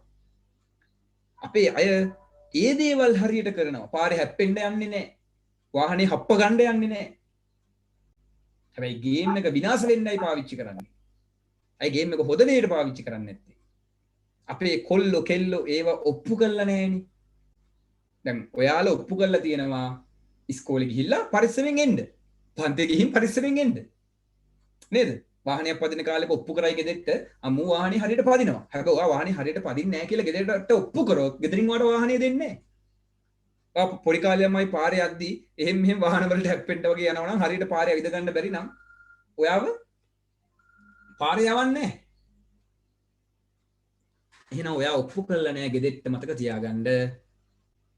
ඔයා ගේම් එක ගහන්නේ හරි ක්‍රමවලට. ඒක ඔයාගේ ජීවිතේම කරගෙන නැහැ. ඔයා ඉන්ටර්නෙට් යන්නේ හරි දේවල් වලට හරි විදිහට. ගෙදෙට්ට ඔප්පු කරන්න ළමයි. එතකොට අන්න එදාට අම්මා තාත්තා ඔයාට ඒ වෙනුවෙන් කාලය දෙයි. සමහරු මොකද කරන්නේ? ගෙදෙට්ට ඔප්පු කරලා තියෙනවා. ඔයා පිස්සේ ඇඩික්ට් වෙලා ගේම් ගහනවා ඉවරයක් නැහැ. ගෙදරින් බයයි ඔයා ගැන. ඔයාගේ ජීවිතේ වෙන දෙයක් නැහැ ළමයි. එළියට පහළට බහැලා වැඩක් කරන්නේ අම්මා තාත්තත් එක්ක කතා කරන්නේ නැහැ. පාඩම් කරන වැඩවලට ફોකස් එක දෙන්නේ නැහැ. අනවශ්‍ය වැඩවලට තමයි ඔයා වැඩිපුර කාලය දෙන්නේ. ගෙදරින් බයයි ඔයා ගැන. ඔක තමයි ඇත්ත කතාව. තමන් ඔප්පු කරොත් මේ දේවල් ඔයා හරි විදිහට ජීවිතයට සම්බන්ධ කරගෙන තියෙන්නේ කියලා හොදට හොයලා බලන්න এডুকেටඩ් දෙමාපියෝ මේ දේවල් වලට අනිවාර්යෙන් ඉඩ දීලා තියෙනවා.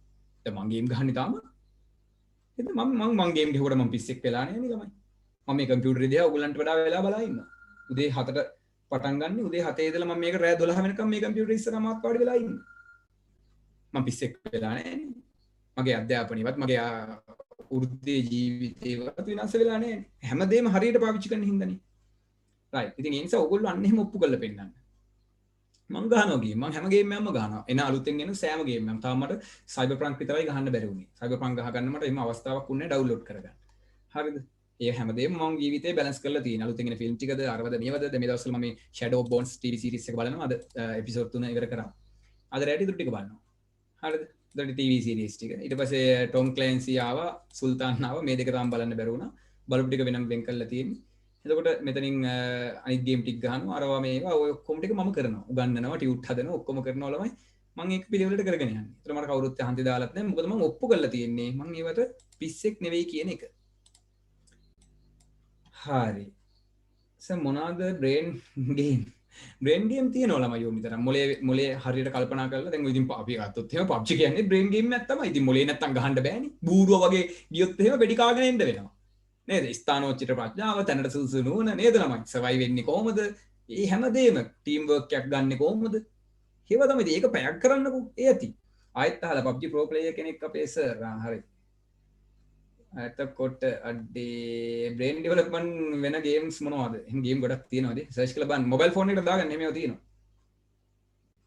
ෆ්‍රී ෆයර් ගහන්නේ නැහැ. ඒක මොකද්ද? ෆ්‍රී ෆයර් ගහන්නේ මොංගල් කාර්යය. හරි.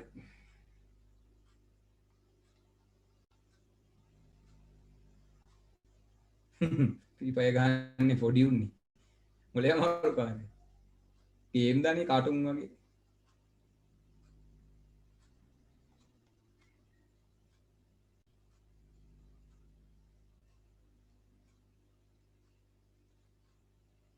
ප්‍රොටෝටයිපින් වලින් ඩේටා එකතු කරගන්න පුළුවන්. ප්‍රොටෝටයිපින් අයිති වෙන්නේත් ඔය ප්‍රශ්නාවලි සමීක්ෂණ කියන දෙකටම ප්‍රොටෝටයිප් අයිති වෙනවා. ආකෘති ප්‍රොටෝටයිපින් වලින් පුළුවන්. හරි. මම ඉතින් අනේ ලොකු ගේම් තමයි ගහන්නේ. PUBG ගානවා ඉන්න ගමන්. නැත්තම් මම ඔය ගොඩක් වෙලාවට ගහන්නේ මේ Apex ගහන්නේ. Apex Legend. Apex පොඩ්ඩක් ඔයලා බලන්නකෝ. ගහන්න බෑ ලේසි. මේ Free Fire ගන්න කට්ටියම Apex ගහලා බලන්න. GB 50ක් විතර තියෙනවා. අලුතෙන් දැන් මේ දවස්වල යන්නේ Apex ඉතින් ඊට පස්සේ ඉතින් ආයි Call of Duty දැන් නම් Call of Duty කාලේ ඉවරයි. වලහල්ලා ගෙව්වේ නේ. හරියට ඇති දැන්. ඔව් Cyberpunk දාගන්න ඕනේ අනේ මට ඉතින් වෙලාවක් තිබුණේ නැහැ අප්පා ඔක ගහන්න මේ කාලේ. Free Fire ගහන්නේ. එක දවසක් ගැහුවා බලන්න. බෑ මැච් ගහන්න බෑ ඔයගොල්ලොත් එක්ක. ඔයගොල්ලෝ ප්‍රෝ නේ. හරි මේ මැසේජ් දාන්න බෑ මේ 47ක් මැසේජ් මේ ටික බල බල ඉන්න බෑ නම් මේ පහුවෙලා.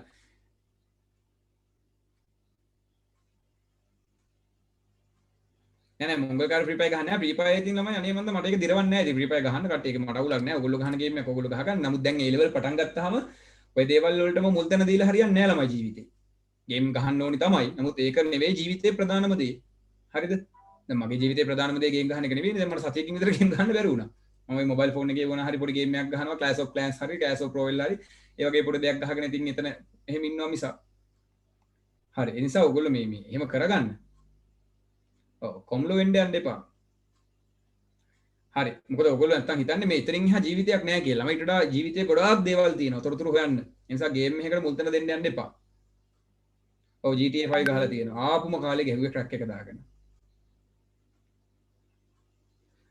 හරි. බොට්ටු බිට්ටු ඔය වැඩන්නේ අපිට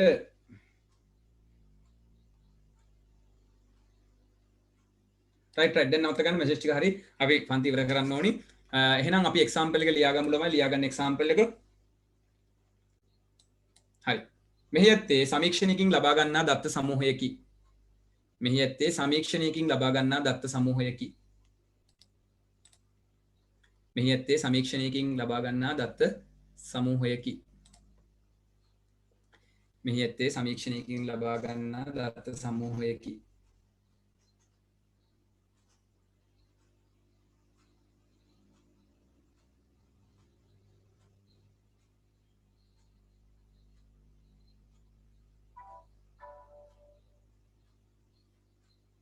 හරි. පන්තියක ළමුන්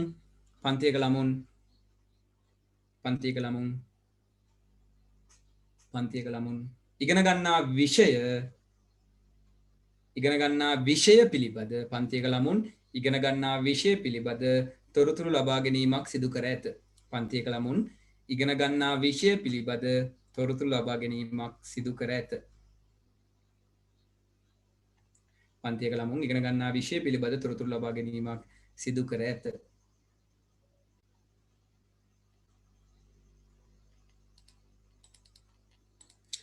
හරි. පන්තියක ළමුන් ඉගෙන ගන්නා විෂය පිළිබඳ තොරතුරු ලබා ගැනීමක් සිදු කර ඇත. එහෙනම් අපි අද දත්ත ඒකරාශී කිරීම කියන කොටස ඔන්න ඉවර කරා. ඊට පස්සේ අපිට තියෙනවා තව කළමනාකරණය කියන කොටස, අභාවිත දත්ත කියන කොටස. හරි. මේ ටික නම් අපිට ඒතර ලබන සතියේ කරගන්න පුළුවන්. එතකොට මෙතනින් ළමයි වෙලාව ගියා. ඉතින් වෙලාව යන එක නතර කරගන්න බෑ. පැය දෙක පේනවනේ යන විදිය. ඉතින් දැන් ඔයාලා හැමෝම ළමයි පුළුවන් හැමෝම ටියුට් එක ගන්න. එතකොට ලේසි අපිට වැඩේ කරගෙන යන්න. එතකොට ඉතින් අද පළවෙනි දවසේ විදිහට අපි මේ විදිහට වැඩේ කතා කරගත්තා. ඉතින් ලබන සතියේ ළමයි ඕපන් ඉන්වයිට් එකක් ලැබෙන්නේ නැහැ කට්ටියටම.